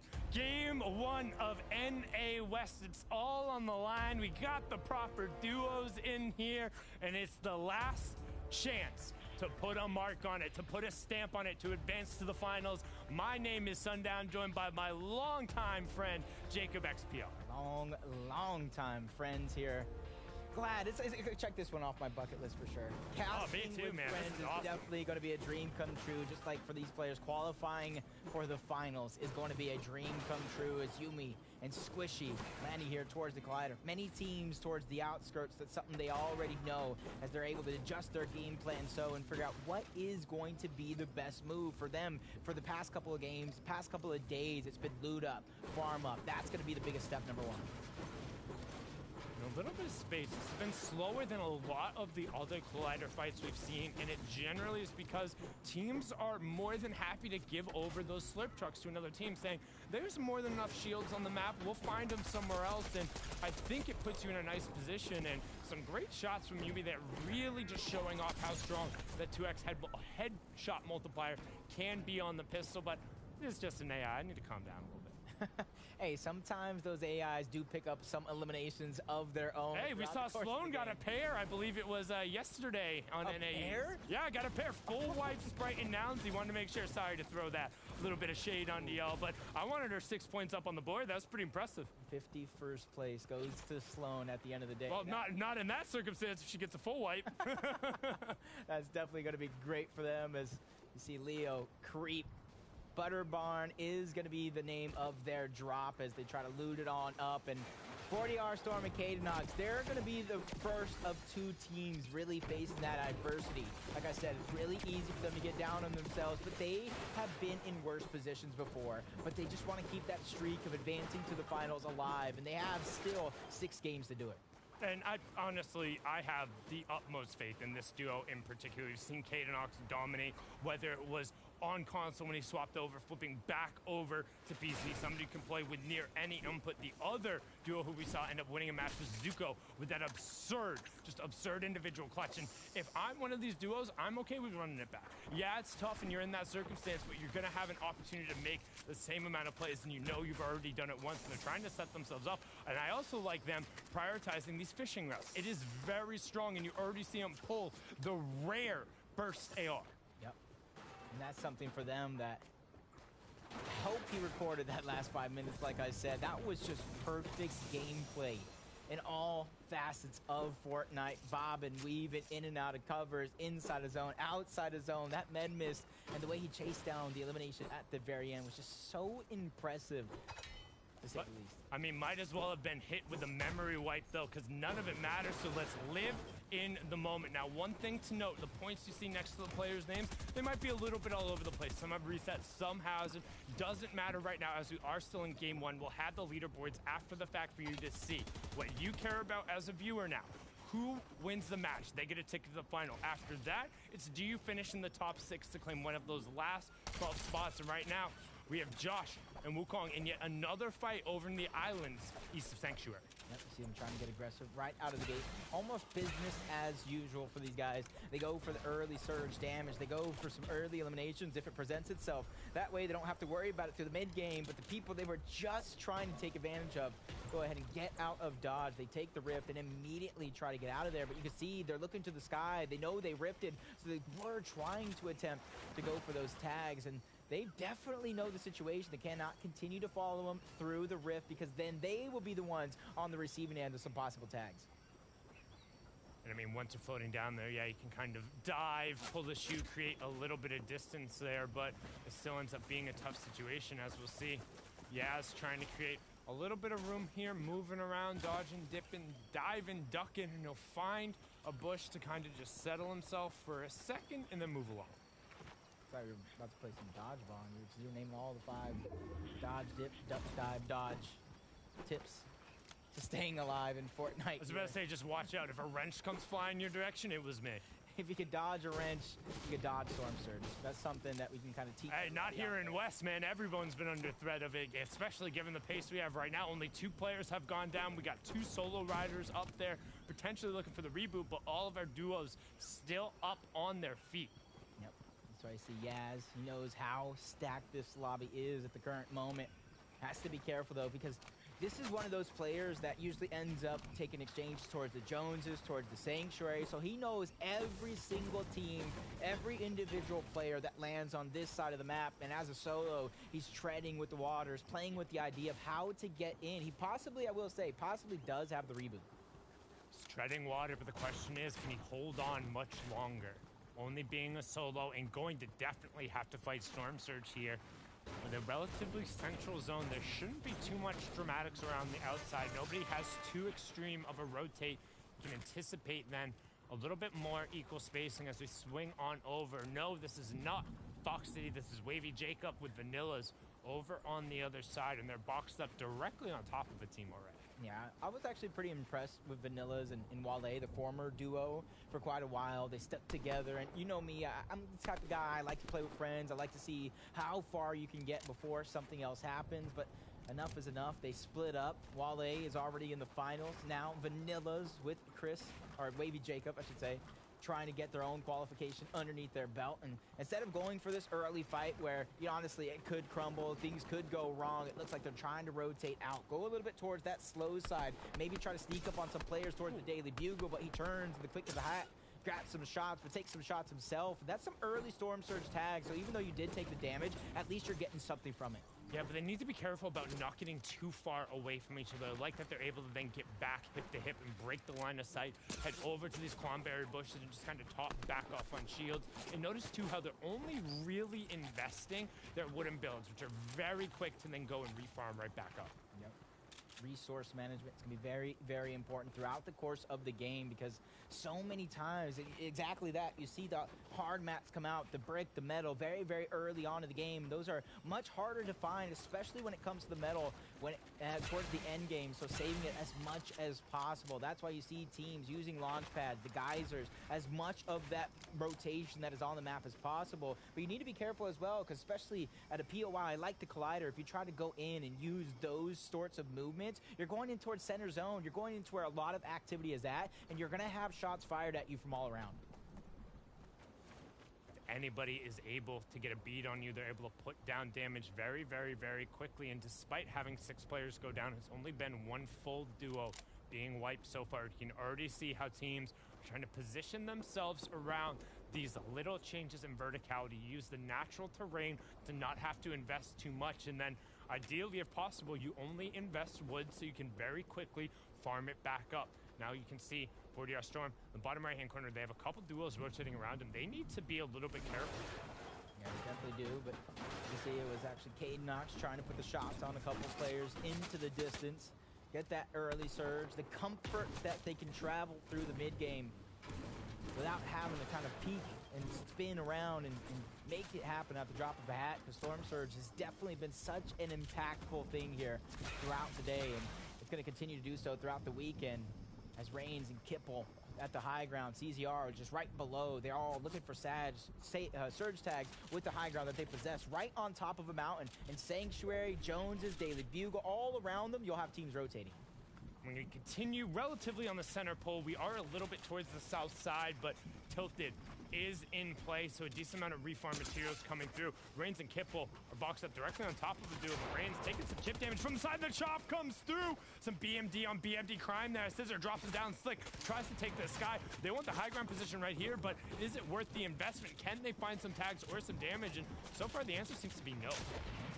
Too slow to take advantage of the chop. Kipple dropping down to the perfect spot to build and catch himself and maintain that position on the high ground, but because they have to heal, that gives up the high ground to Slick and CZR. They're going to be able to hold on to it and try to put down that surge. Since there's not a lot of distance to cover to go to the next zone, they can actually spend a lot of time on this high ground, either fighting the team directly below them or just looking all around the map trying to get surge of their own. As you see Reigns taking shots from another third party in the distance who's has to watch out here, spreading the love, spreading the joy when it comes to those big pots, making sure if they are going to get into a fight, they're in tip-top shape. You don't necessarily want to get chipped past what your utility has available, particularly the time investment to grab that big pot. One important thing to note, while they are on this little outcropping, there's still a couple teams above them. You can see that green triangle kind of just cheating into the frame there a second. We'll still have at least 2 or 3 duos who are going to rotate passes, and this is a lot of builds invested here. Yeah, it's a ton. You already see a couple of these players have less than 20 remaining, but Slick looking very, very healthy when it comes to his resource. That's that resource management that we keep talking about. And he's still continuously not only looking below him for the shots, trying to take the pieces, but like I said, in the distance, when you contain and have access to this much height, you got to make sure that you're taking advantage of every single avenue of it. And keeping an eye on the map there, we see 2 of those duos moving over. There is yet another one who will be coming past them. And don't forget, too, they're still not in the zone, so there's going to be a number of players they're going to be forced to rotate into. Keep an eye on the top left-hand corner of the feed.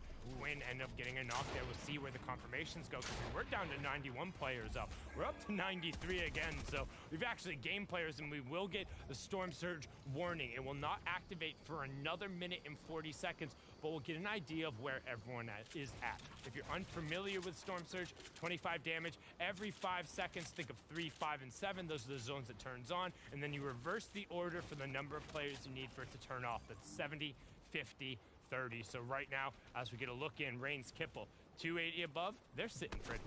They put big, big shots onto Caesar and Slick, dropping them to only HP at one point or another. That puts them well above the damage threshold, but as they are too distracted by each other, these 2 teams, everybody else around them is slowly but surely taking that real estate right away in towards the zone. But because they're so high, they have to be very, very careful when they drop down. As they continue to drop down below the damage threshold, CZR lands just a good amount of shots here in the nick of time to bring them right back above the damage threshold.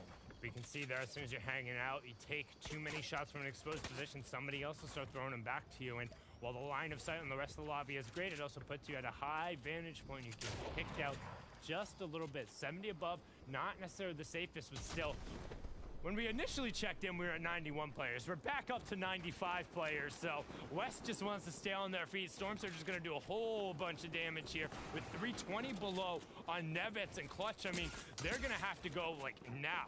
Got like 4 reboots. You're counting 4 reboots in this game since I started paying attention, yeah. With over 90 players still alive in this game, goes to show how much they're willing to test each other, how much they have left in the tank here after this one. You see Cypher is still holding on to the high ground. Clutch, Nevitz battling layer by layer, trying to take away that high ground, because they realize a great spot in Tilted means so much. As Cypher's putting the shots down, Nevitz is going to do just enough, but he drops and loses his teammate Clutch. You can see the heal is going left and right, trying to spread it out. That way, if he is under siege, he can continue to splash him, keep him at a great amount of HP even while down. It's going to get super awkward because it's 202 below. He wants to try and stick the revive and run away. The duo above should recognize what's going on. You can see him dropping over the splashes now. If Storm Surge is what finishes off Clutch, there will be no reboot card in play. However, if he does tick over just from the natural down point, they'll be able to pick it up. And Nevitz now 221 below. He's got to get going. As I keep an eye on the feed, you see Nate, Squishy, Maton all getting on the other side of it. Lux, Remy finding a pair as well. Kruyor ends up picking up Slick. So Storm Surge doing its job, thinning the lobby out. So 10 more players need to drop. Nevitz might be one of them unless he makes a big play. I give him an A for effort as he's able to get a knock onto one. Unfortunately enough, he was unable to really execute and get the elimination, so he's going to go back to lobby with no points during that exchange. You see Typical Gamer and Noah, 47 above. They know that's not anything you can really hang your hat on. That's why they're getting proactive, taking these angles, trying to take away the opportunity, and they took away Lizard's opportunity to send him back to the lobby. And a great timing there from Noah to push up, but if you had just a little bit more awareness, they should have been able to push the other part of that duo who was also underneath Surge. However, they're going to be happy with whatever they got. 151 above, access to a taxi, not under Storm Surge threshold, have some fishies in there as well. I mean, it's in a pretty good spot. You see right-hand side, though, Squishy and Yumi, they're still underneath, and only one player needs to go down, so it might end up being worth just sacking one of the other players in the circumstances. They're just barely able to get back above. I don't know who they land the shots on. Obviously, Trashy and Exy towards the low, but you see everybody else trying to get the spot in towards zone as well, while simultaneously taking that damage from the Surge.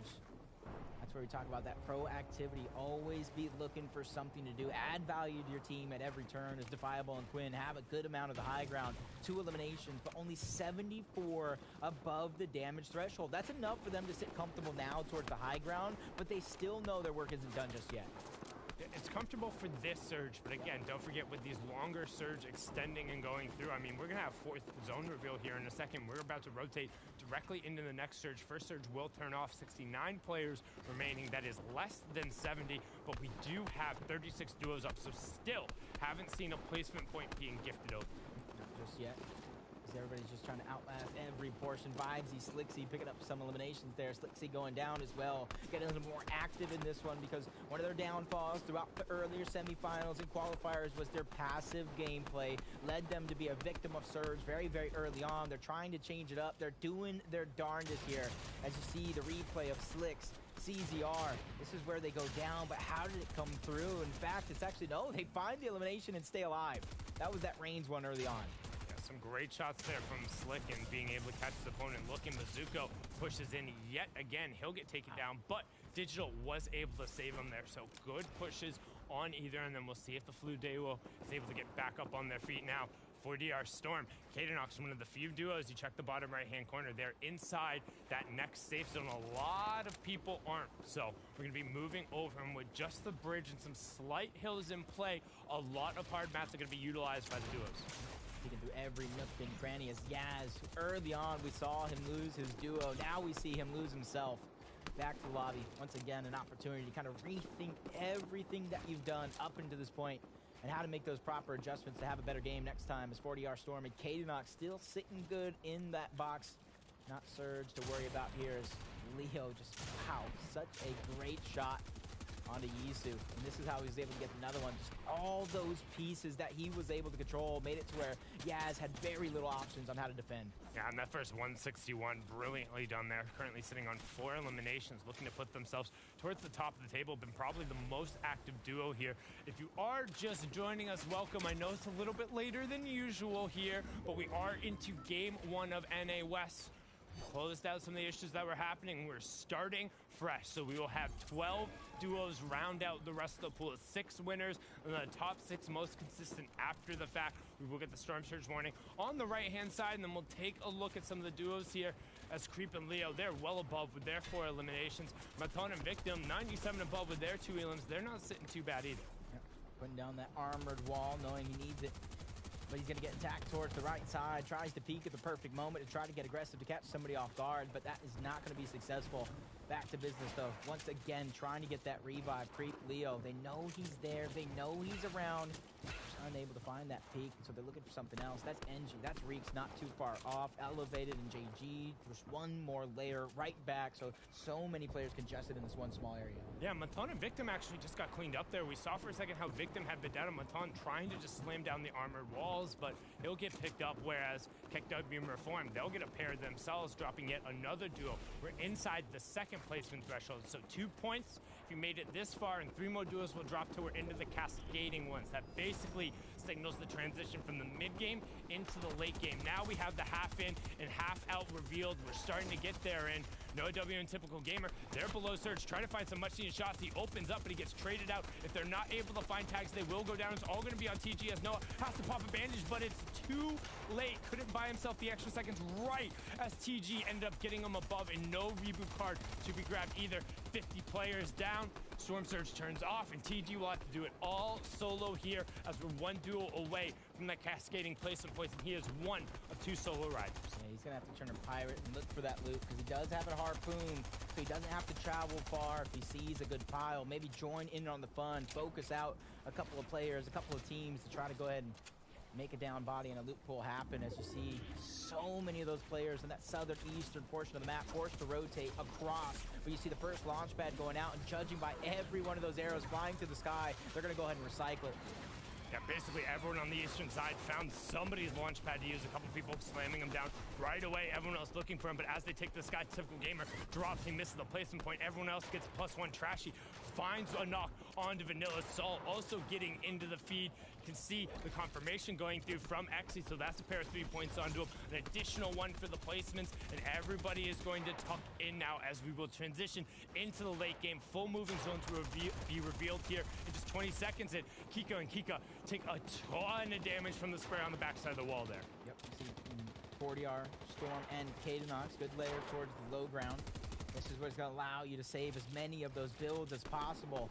And as we enter this sixth zone, the sixth moving zone, this is where we typically do see teams try to make a play for the high ground. And if they have the mats to hold it, they definitely will. But that resource management for those players at the high ground is going to be important to watch for. And with this due west pull, we're going straight up one of the few changes in verticality. It's going to give priority to the people who are already on the western side of the zone. But as you see the circle there, that's not many players. So the question is, who will get above that little lip first and then be able to about face and hold everyone else? If you are late to the rotation, well, you better be prepared for the clown fiesta on the backside of the zone.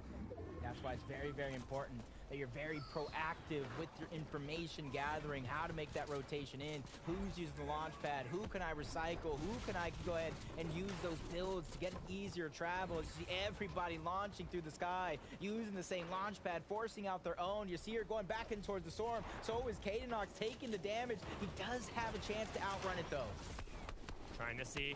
Poppy Blast about facing. They do have the high ground control. They were one of the first ones up there, but they're also still going to have to go across. We'll see if they opt the short pad. Yes, they already set it up ahead of time, but Poppy covering it off, knowing he'll be able to drop down and reconnect with his duo. Squishy ends up picking up Reeks, who was the first one across the side, is able to catch himself, and now they're going to go across. But you see July drops directly on top of Show, and Show gets ripped apart. That's what you get for trying to split it away, and Poppy Blast is going to be forced all the way down the low ground. Yeah, just a second of separation from your duo is all it takes. Kind of regret what just happened, but Poppy Blast does have still a good loadout. That harpoon with 3 charges in it to gather loot when he needs it, but he still has a med mist. He has some minis, as NG does have a good loadout as well. He just needs to be able to survive and stay ahead of zone here by himself. Saul Goodman, another fan favorite, making noise and catching the eyes of so many. Has a decent loadout, has a little bit of room and builds, but it's mostly wood after just 17 metal. Trolling Tech W finds another one. Ghosty finds another one in the feed. Closing in on our top 15. Let's take a look at the wide. We have elevated up on the high ground, but a chop came through on what was connected, and most importantly, he's got a big 0 next to his build totals. Chop does come, but it was a self-chop, so he's able to lower down the level. Yumi now hits the short pad. Blast is also going to hit it. Tries to hit the jump shot on the way down. Going to about face, see if there's anybody else sneaking around, and he bit off more than he could chew. July will take him down there, and then he will short pad all the way down the front side of the zone. Yeah, front side indeed, as Poppy Blast does go down. Saul Goodman once again traversing through this dangerous battlefield as a solo, but more than enough mats to keep himself safe for now. Med mist as well, along with 2 minis just in case he does get dropped, as Lopes is going for a play on the high ground along with Cypress. They are looking healthy when it comes to their materials, so they can hold on to it, adding to the fact that they just dropped down Wolfpack. 3 more points with that elimination. Has plenty of floppers as well. Now you can see 40R Storm on the low ground, finds one, has to knock in the feet. K-Knock now he's just sprinting over the other side, saying, these are all builds, right? I can get in there, right? And he does. He finds a little bit of room. And Kadenox finds an Elim onto Trashy on the other side. And now 40R Storm with the reverse peanut butter edit, going to be able to put shots in here. None of these are his builds. He's just praying the player doesn't take him down. But Flameback recognizes that, and he finds 1, 2, 3 immediately. Will swing back on over to Saul. Hat trick of eliminations for him as Yasir goes down to creep. Saul Goodman doing a good job here as he goes against Cypress. Finally, he goes down. Cypress doing a good job now, trying to move through. Remy taking down Leo. Creep's going to get dropped. That duo's back to lobby as 5 duo teams remain.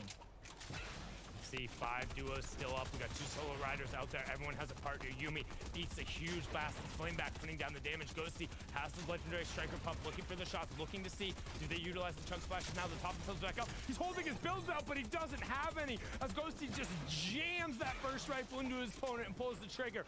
Will find the knocks as they get up to 7 themselves, but on the high ground, they have chunk splash, they have floppers, they have med mist, they have elims, and they have the control. They have the full recipe for success. It's all about execution at the end of the day. As Cypher's staggering himself back, he does have the flopper. He has the med miss, so he can go ahead and find his way in towards zone while trying to sneak up on a player, but they see him from a mile away. They're going to take him down. 2v2. Ghosty gets dropped. 1v2 situation. React and Remy are going to come out on top and go straight to the finals. Drop it down. 11 elimination victory royale, but the points don't matter. The placement is what matters as they punch the first ticket through here to the finals. And I mean, what a way to close it out. And it was all about making sure they kept control of the high ground with their limited amount of material. Talk about adaptation. They did it from a whole different drop spot in which they landed in semifinals day number 1. And you get to realize as these team qualifies, POIs open up, and if you plan and play your cards right, it's definitely going to be a chance for you to take a game just like that. There's always an opportunity to find it. You get the one bounce back, you get the one refresher, you find just enough materials to get over the hill, sometimes figuratively, sometimes literally, and this time, as soon as he crested it, they saw the finals and they went straight to it. Congratulations to Remy and React, but that's just game number 1. We got 5 more to go, so we're gonna send it on over to Kelly, Clay, and Panda to break it down. Thank you so much, Sundown. And I love what Jacob said there. It's all about adaptation, and especially when you need to adapt that drop spot, because again, 11 or 12 teams moved on each day, leaving up so many POIs. But of course, we have to give a big shout out to Ryak and Remy there. 11 eliminations. I love starting it off with that double-digit elim. Hey, that's the way to do it. Come out of the gate swinging, secure that final spot right away, Keller. Yeah, look, they did a great job. Obviously, I don't know that they were necessarily playing for the win, but as soon as that win condition presented itself, they took it, right? They literally showed why high ground is so dominant. They got great eliminations, and then from the moment that they had the high ground, they were able to control the players down low. And they did it at zone 8. I mean, Elevated was holding height for a little bit there, but it looks like the elevation was too much for him. So Ryak and Remy jumping up and stealing that height away. And we talk about it time and time again. These teams that try and take height from zone 6, it's just a little too soon. There's too many variables to face, and typically it gets stolen out from underneath them. Right, you could do it when it was trios. You had that extra person with extra materials, but now we're in duos.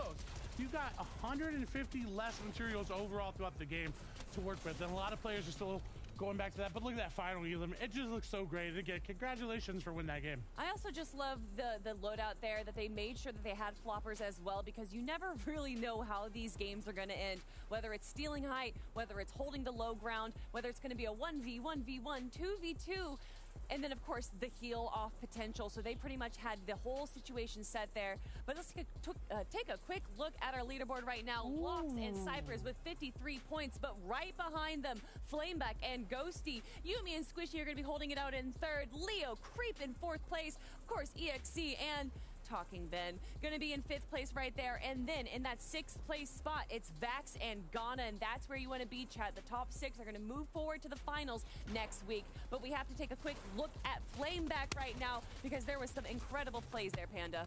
Yeah, there definitely was, and it was incredibly close here for Ghosty and Flameback. You see them obviously just on the leaderboard in 2nd place, but you got to understand why. This team is a scrappy team.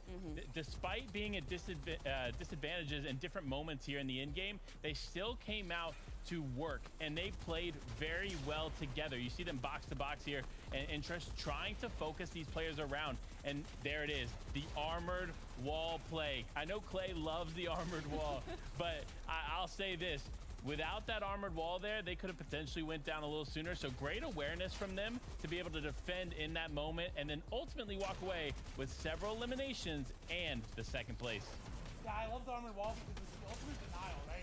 You think, oh, we're running out of opportunities. We don't really got a lot to work with. Armored wall, right? Then and there. Not really much that you can do.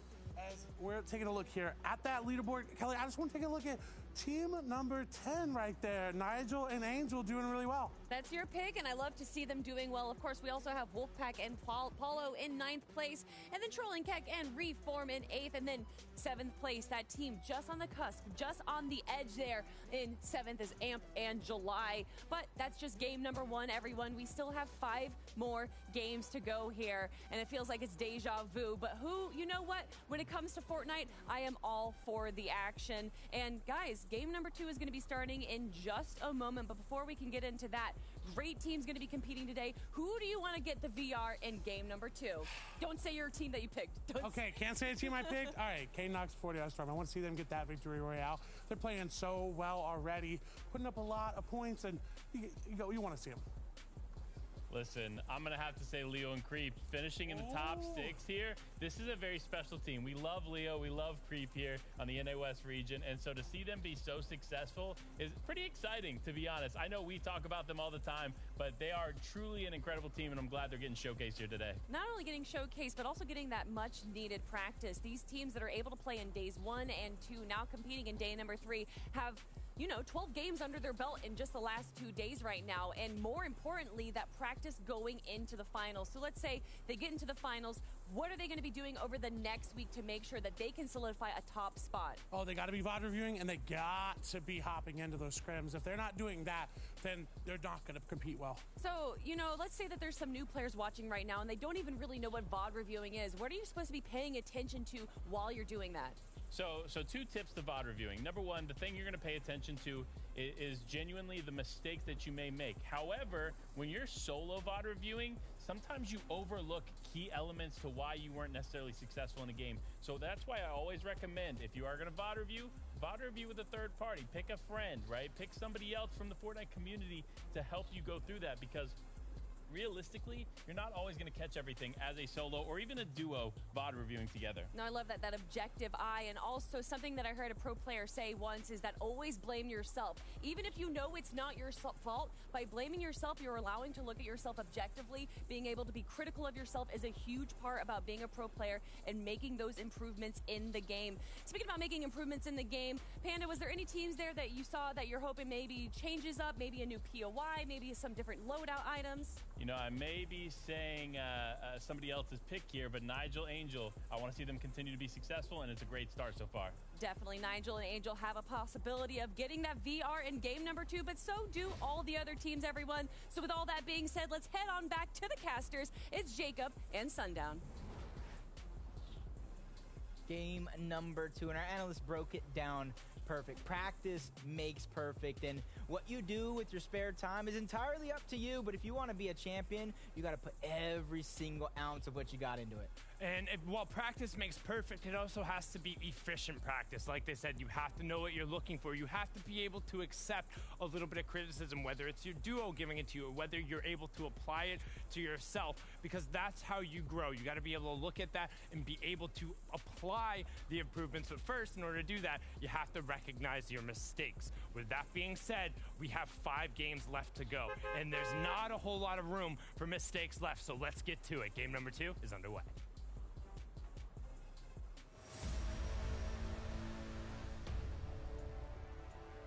Game number 2, the pressure is going to start to set in for some of these teams and some of these players, realizing you may have started, depending on where you started in session 1, 2, or 3, 18 chances, 12 chances, 6 chances.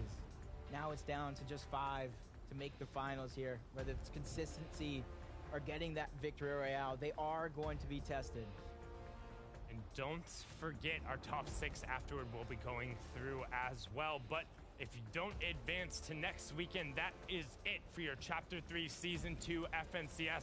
We will see you next season, and Elevate might take an early exit here in game number 2. He eats a ton of shots on the way in, but immediate, even faster, Rich Homie Quinn being taken down by Vax. Yeah, that's going to be a big one for Rich Homie Quinn, going over and contesting that Greasy Grove along with Defiable yet again. Overstepped his boundaries from what he was going ahead and playing just moments ago here. So that's going to be a real learning lesson for him. But splitting up that Chonker Speedway yet again. NG and Reeks have a chance to claim as much of this loot as possible, simply because the amount of damage they just put on that duo team that's contesting this.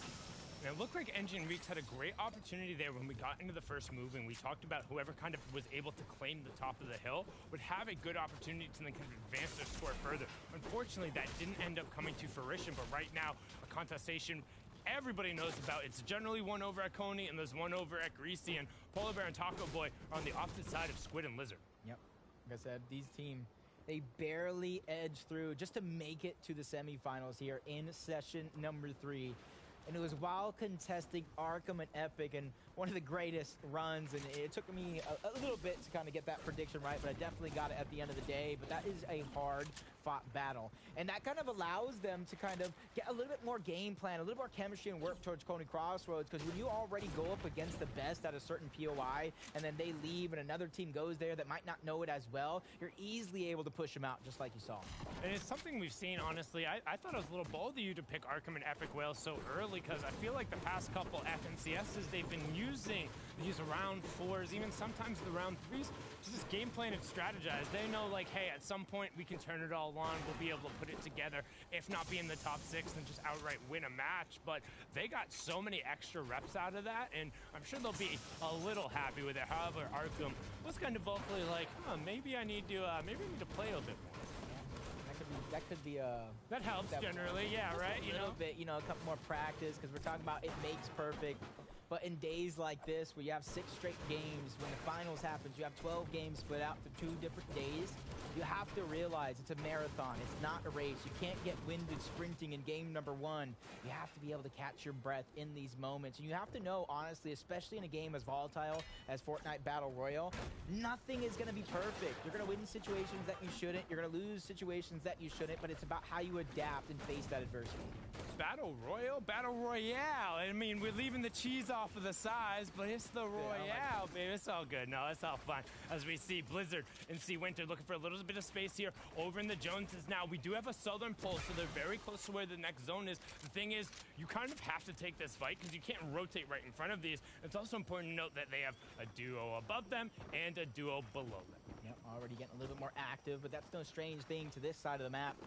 They know exactly each and every person. They know the loop path. They know the strategy when it comes to trying to go for that surge. As Josh with a great beam from above. Only 1 tag, but it's definitely something to kind of get you warmed up, get things going, and start to build that confidence as you see them trying to get another angle, going outward. This is the same thing that we did see last game. They ended up on those islands, fighting a whole different team when we joined in on them. Yeah, just being island boys, hanging out over on the side, but honestly, you need to kind of get yourself into the middle of it, because right now we've seen Storm Surge has been the biggest threat off of the start, and no one has gone down. We are still sitting on that nice little 98-49 of 49. Remember, we did remove the winning team from the first one, so everybody's got a buddy. Yep. Including Defiable, who gets his buddy right back into it. Immediately rotating out of Greasy Grove to make that a possibility. And they still have a good amount of heals and everything as well. They don't have the splashes, or at least Witch Homie Quinn does, that they typically do from landing in Greasy Grove. But when a player does go down, you got to be happy to get them back into the game, let alone with the amount of heals and loadout that he possesses. He has a launch pad as well. Launch pad plus that chonkers up whiplash. If you're able to get the tires onto it, makes it for such efficient rotations. You can see Cypher's trying to make sure he gets all the fishies. They don't want that flopper run away. Mr. Locks is going to grab that.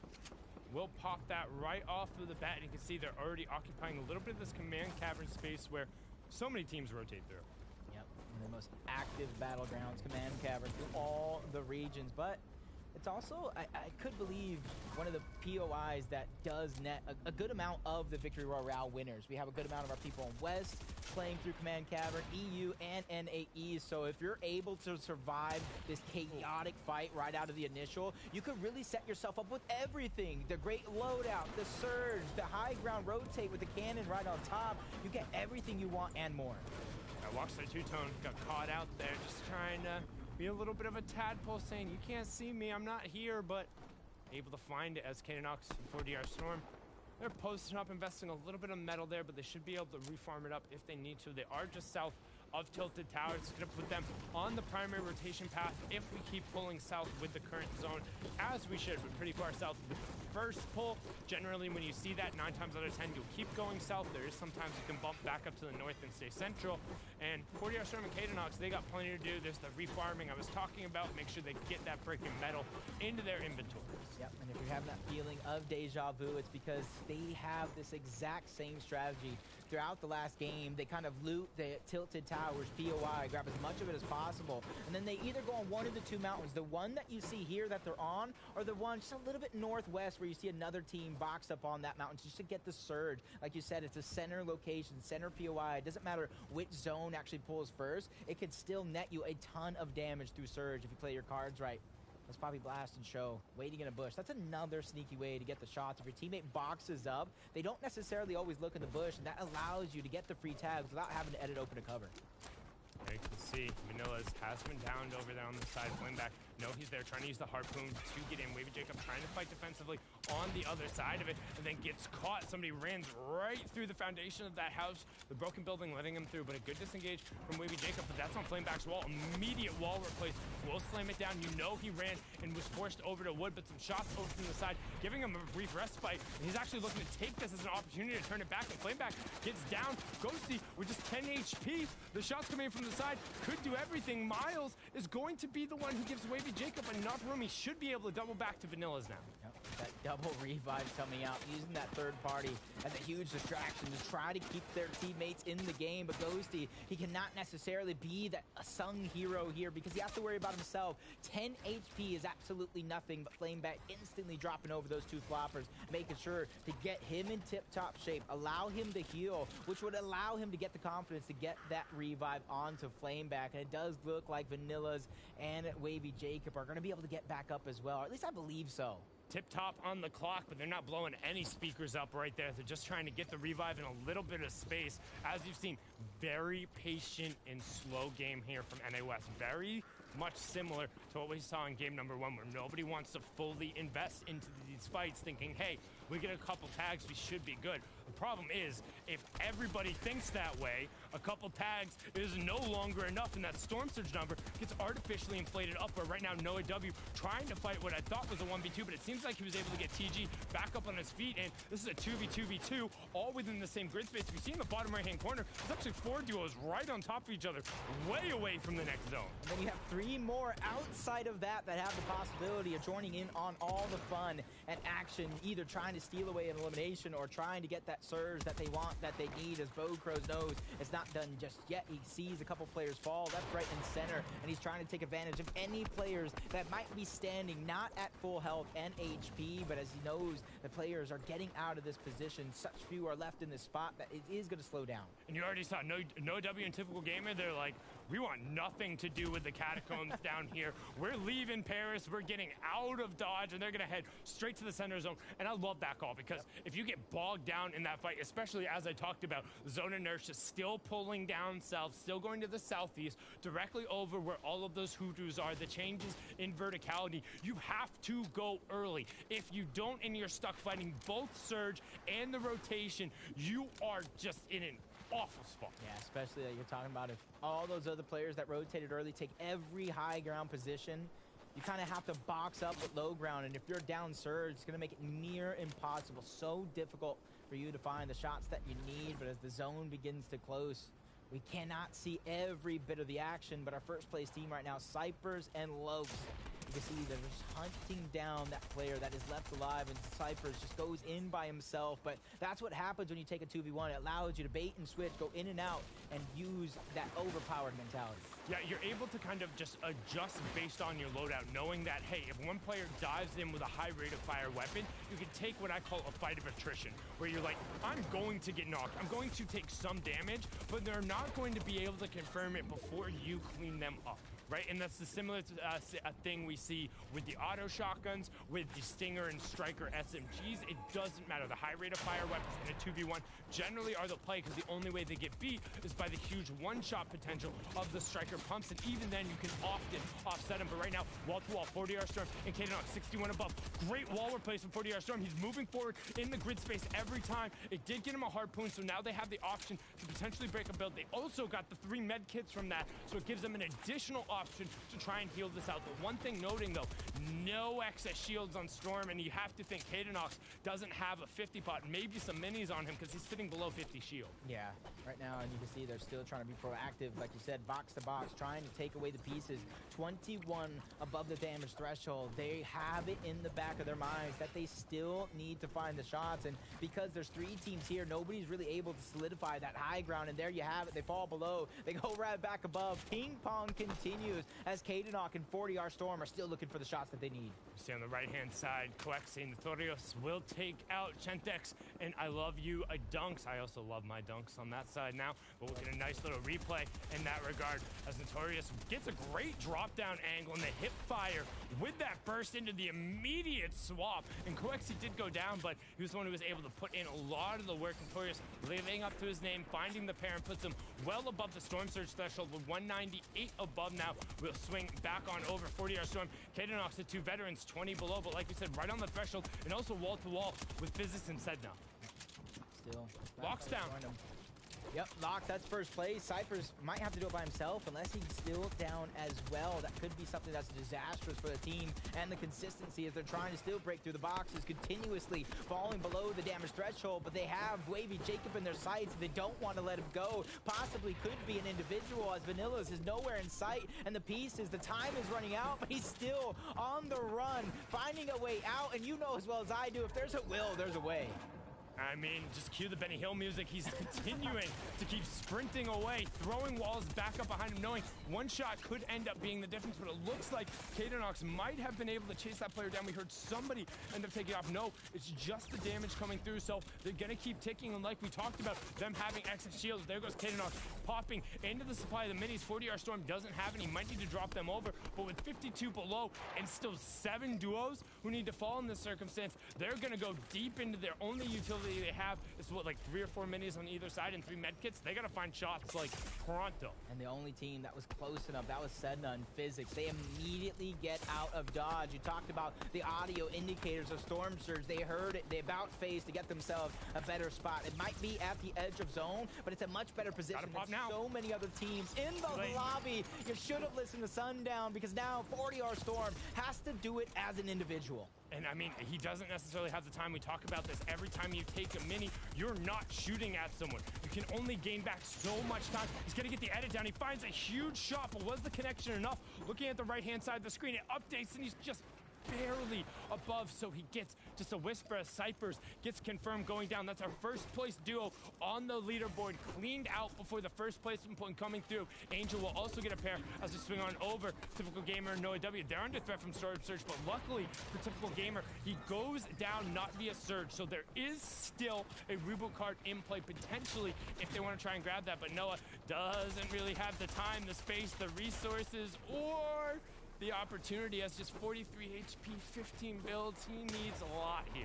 Yep, definitely needs a miracle happen here as his builds are being dwindled down.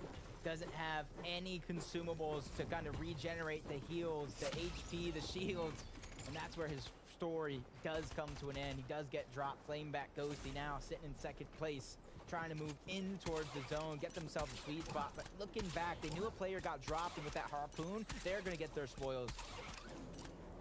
See, just topping off there, trying to find the builds that aren't wood, and unfortunately only able to find the ammunition in that regard. So topped out onward, we're going to swing on over. Ghosty and Flameback looking for some space on the side. I also don't necessarily hate the loadout from an aggressive perspective, but not having shields above 50 is going to make this very difficult. And now we're going to get a nice little check-in and see what went on with Storm Surge, because there's no way we didn't miss them. Wow. This is what you called out. Storm Surge ticking. Lokes trying to run through the storm, and just Cyphers, he goes down. He's a victim of overstaying his welcome. Slow to rotate. Luckily for him, there's still 4 other chances for him to make it to the top of the leaderboard and add 40R Storm to that list of having to go again the next game. Here we go now, so swing on board to mine, aka Tokata's pick. Also, if you're in the chat, hey, wish Takata well, all right?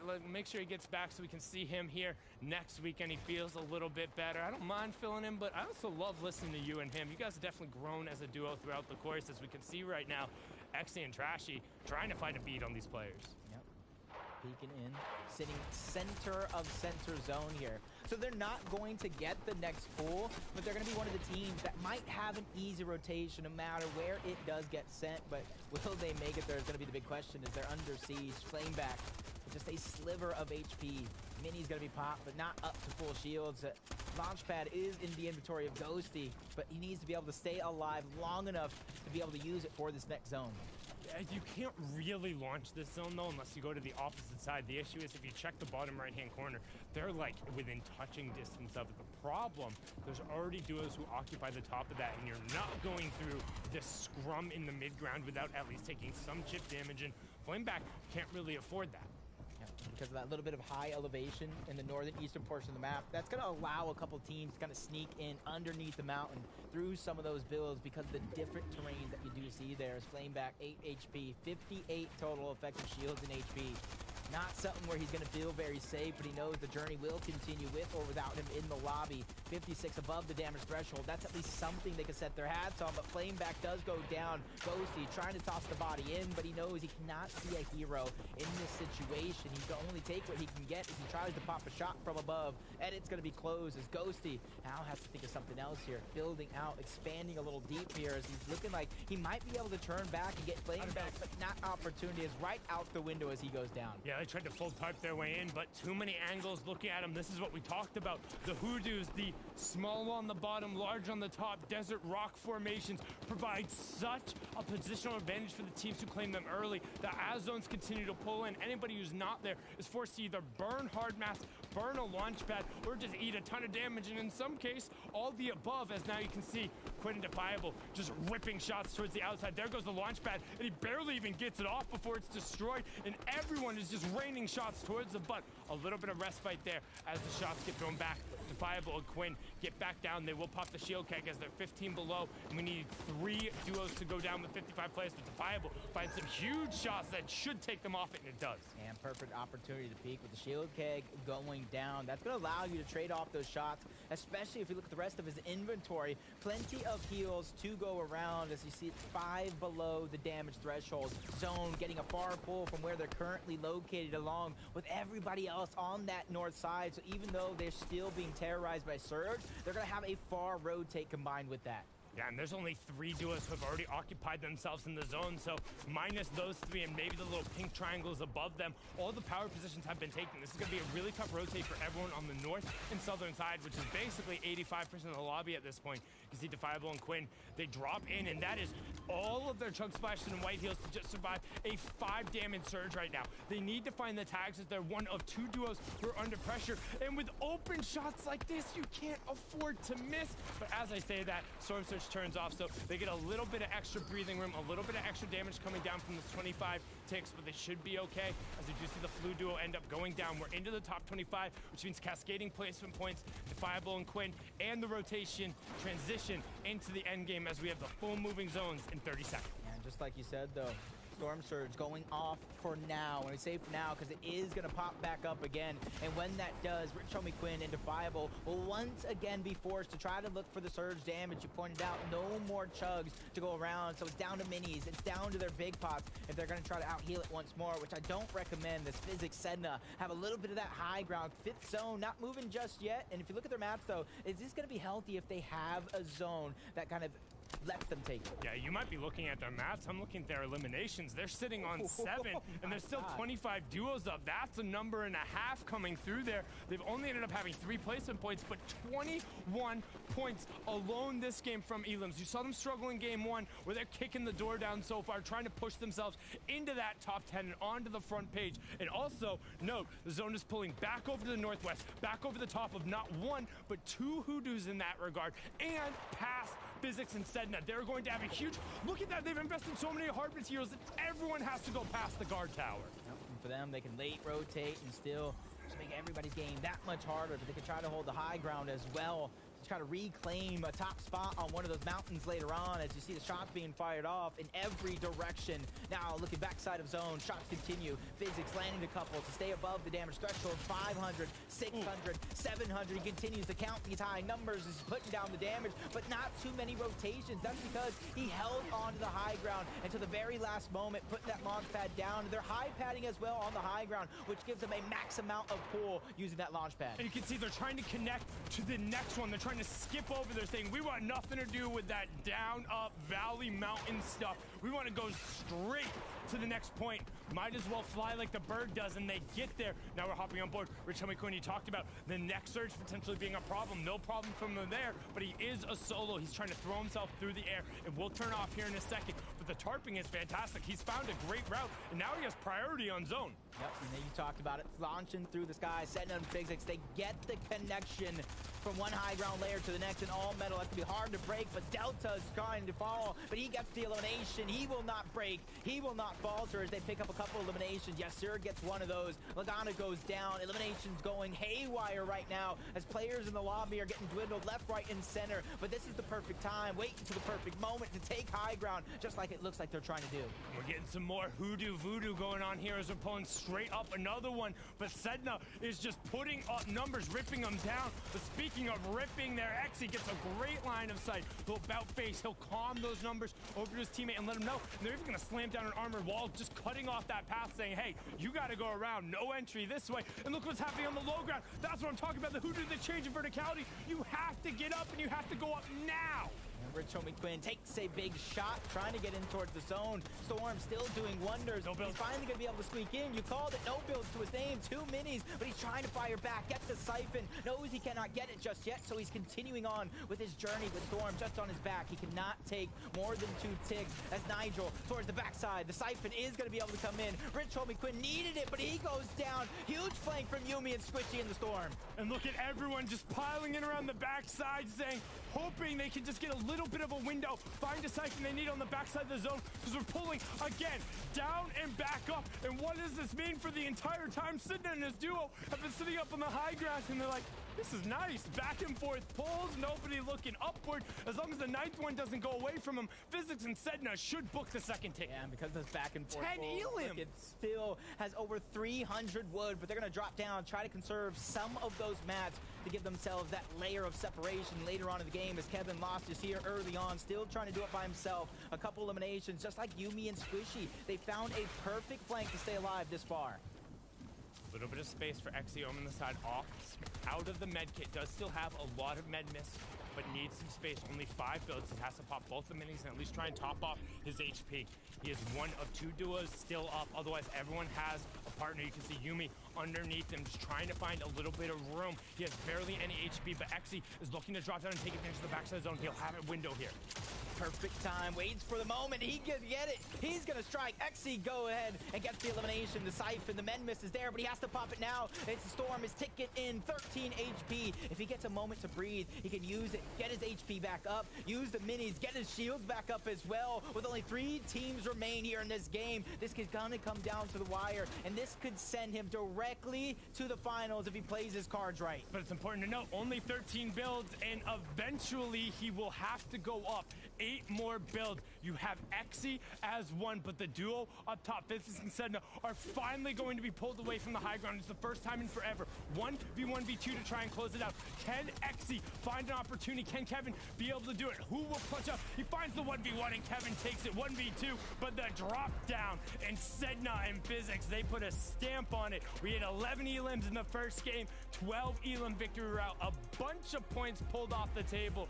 But they don't care about that, PR. They care about one thing, and that's the trip to the final. Yep. And starting off, you know, the qualifiers, semifinals, switching up their drop spots. They have faced adversity. They were tested, and they have prevailed to get themselves a spot into the finals. And with 12 eliminations, if they didn't get that victory royale, you best bet they're probably first. Oh, yeah, they would have been absolutely fine, particularly after we saw so many of the top duos end up dropping. But what a way to exhibit high ground control. And we've seen this in particular, the South Central zones. If you can get get up top early and you get a couple pulls back and forth, you're in a great spot to catch a dub. That's what you got to do here. And resource management was absolutely important there throughout that game. I got a couple things I want to break down, but we can't see it all. There's 3 people that can. Kelly, Panda, Clay, take it away. Thank you so much, Jacob and Sundown. And guys, that was game number 2 right there with Sedna and Physics coming out on top. And you know what? I think that might have been some of the best height control that I have seen so far in the NA West competition, Panda. Yeah, I absolutely agree. They quickly identified the fact that the zone was actually pulling towards a natural high ground spot with that rock that was existing there. So smart on them to be able to get ahead of that, but also we got to talk about it. EXE on the low ground, clutching up as a solo player. Unfortunate to see him go down, but just exceptional plays from him. But Physics and Sedna, though, again, just great control.